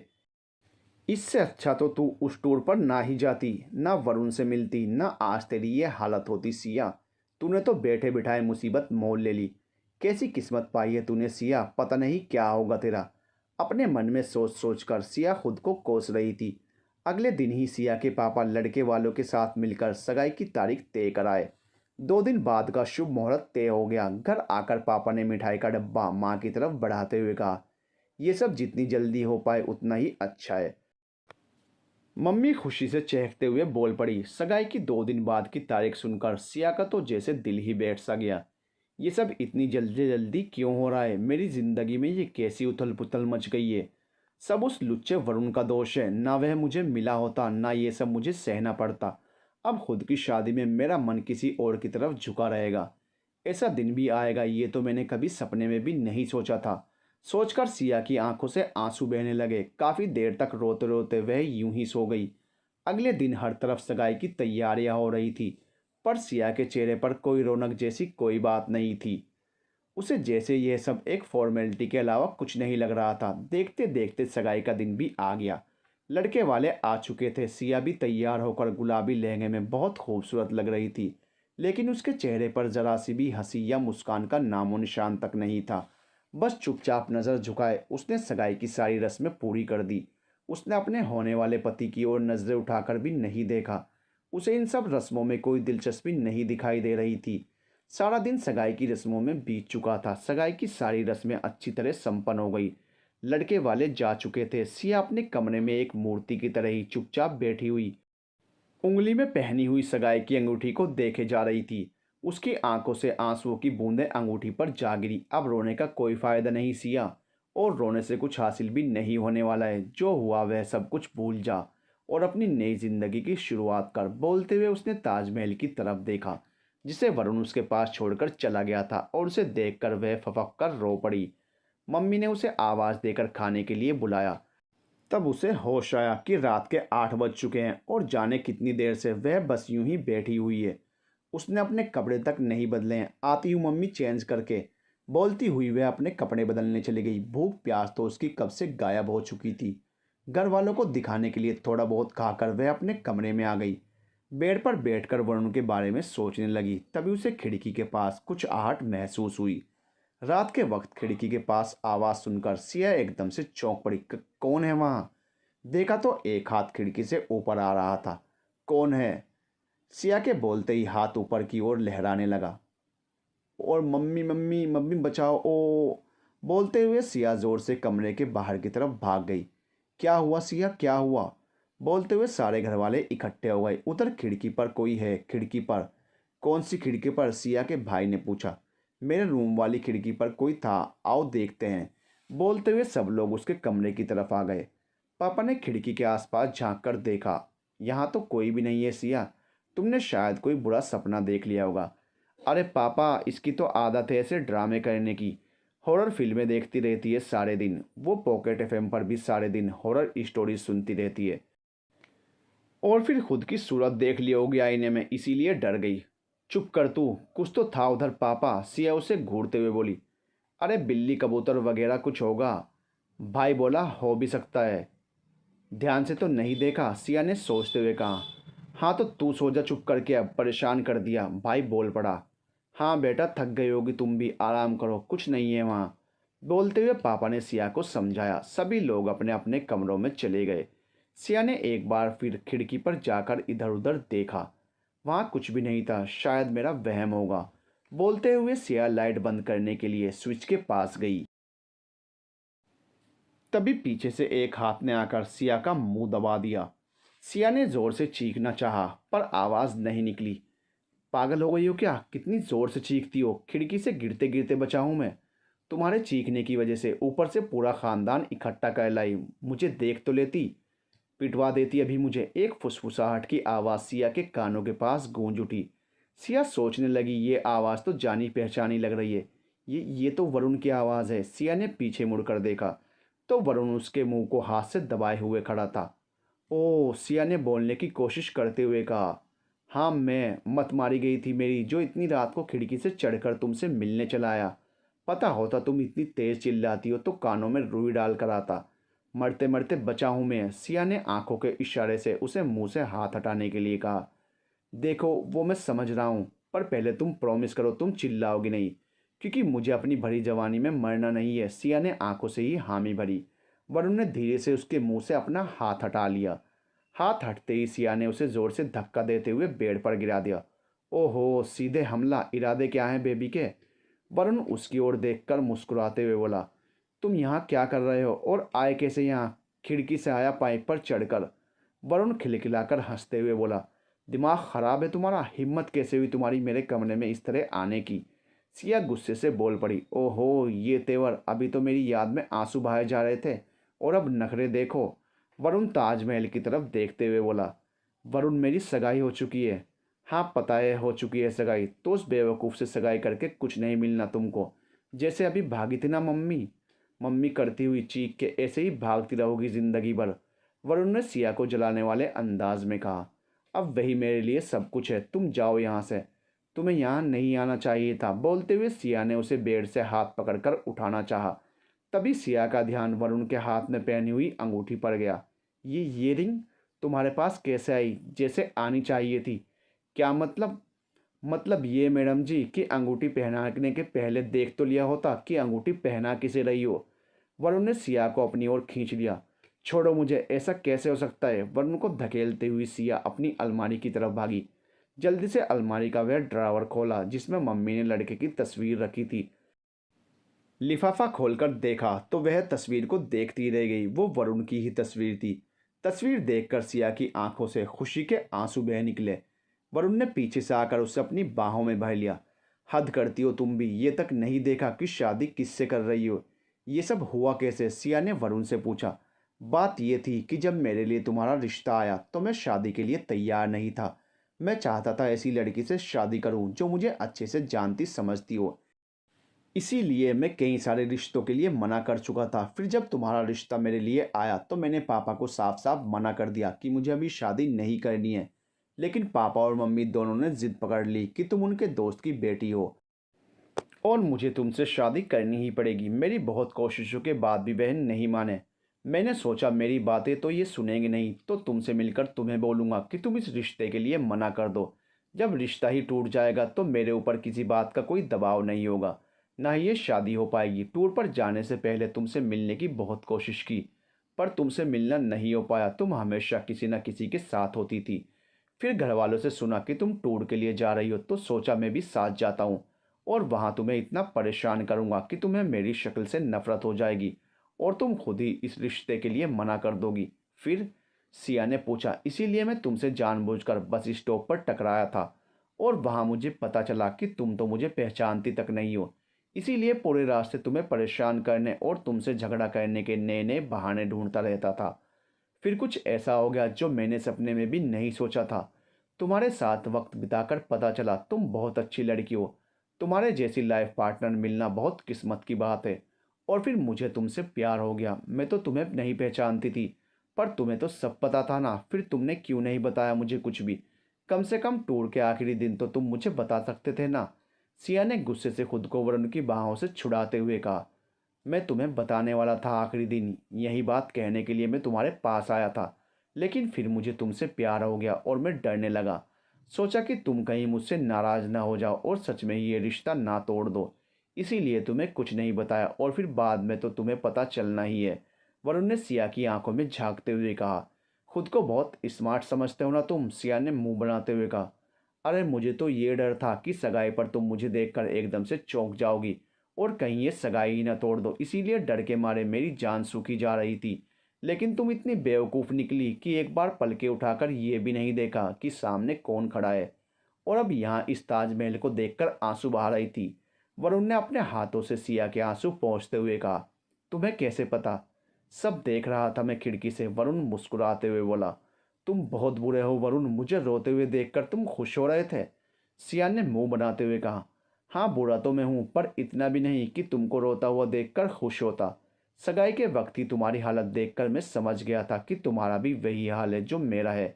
उस वक्त तो तुमसे कुछ नहीं कह पाया क्योंकि वहाँ सब लोग थे, इसलिए इस वक्त आना पड़ा। और वैसे भी इतनी ऊपर पाइप पर चढ़कर सिर्फ यही बोलने नहीं आया था मैं, कुछ और भी कहना है मुझे तुमसे। कहते हुए वरुण ने जेब से एक गुलाब निकाला और घुटनों पर बैठ गया। Miss Siya Sharma, I love you so much, Varun ने सिया को प्रपोज करते हुए कहा। I love you too Varun, कहते हुए सिया ने गुलाब हाथों में लेकर वरुण को अपनी बाहों में भर लिया।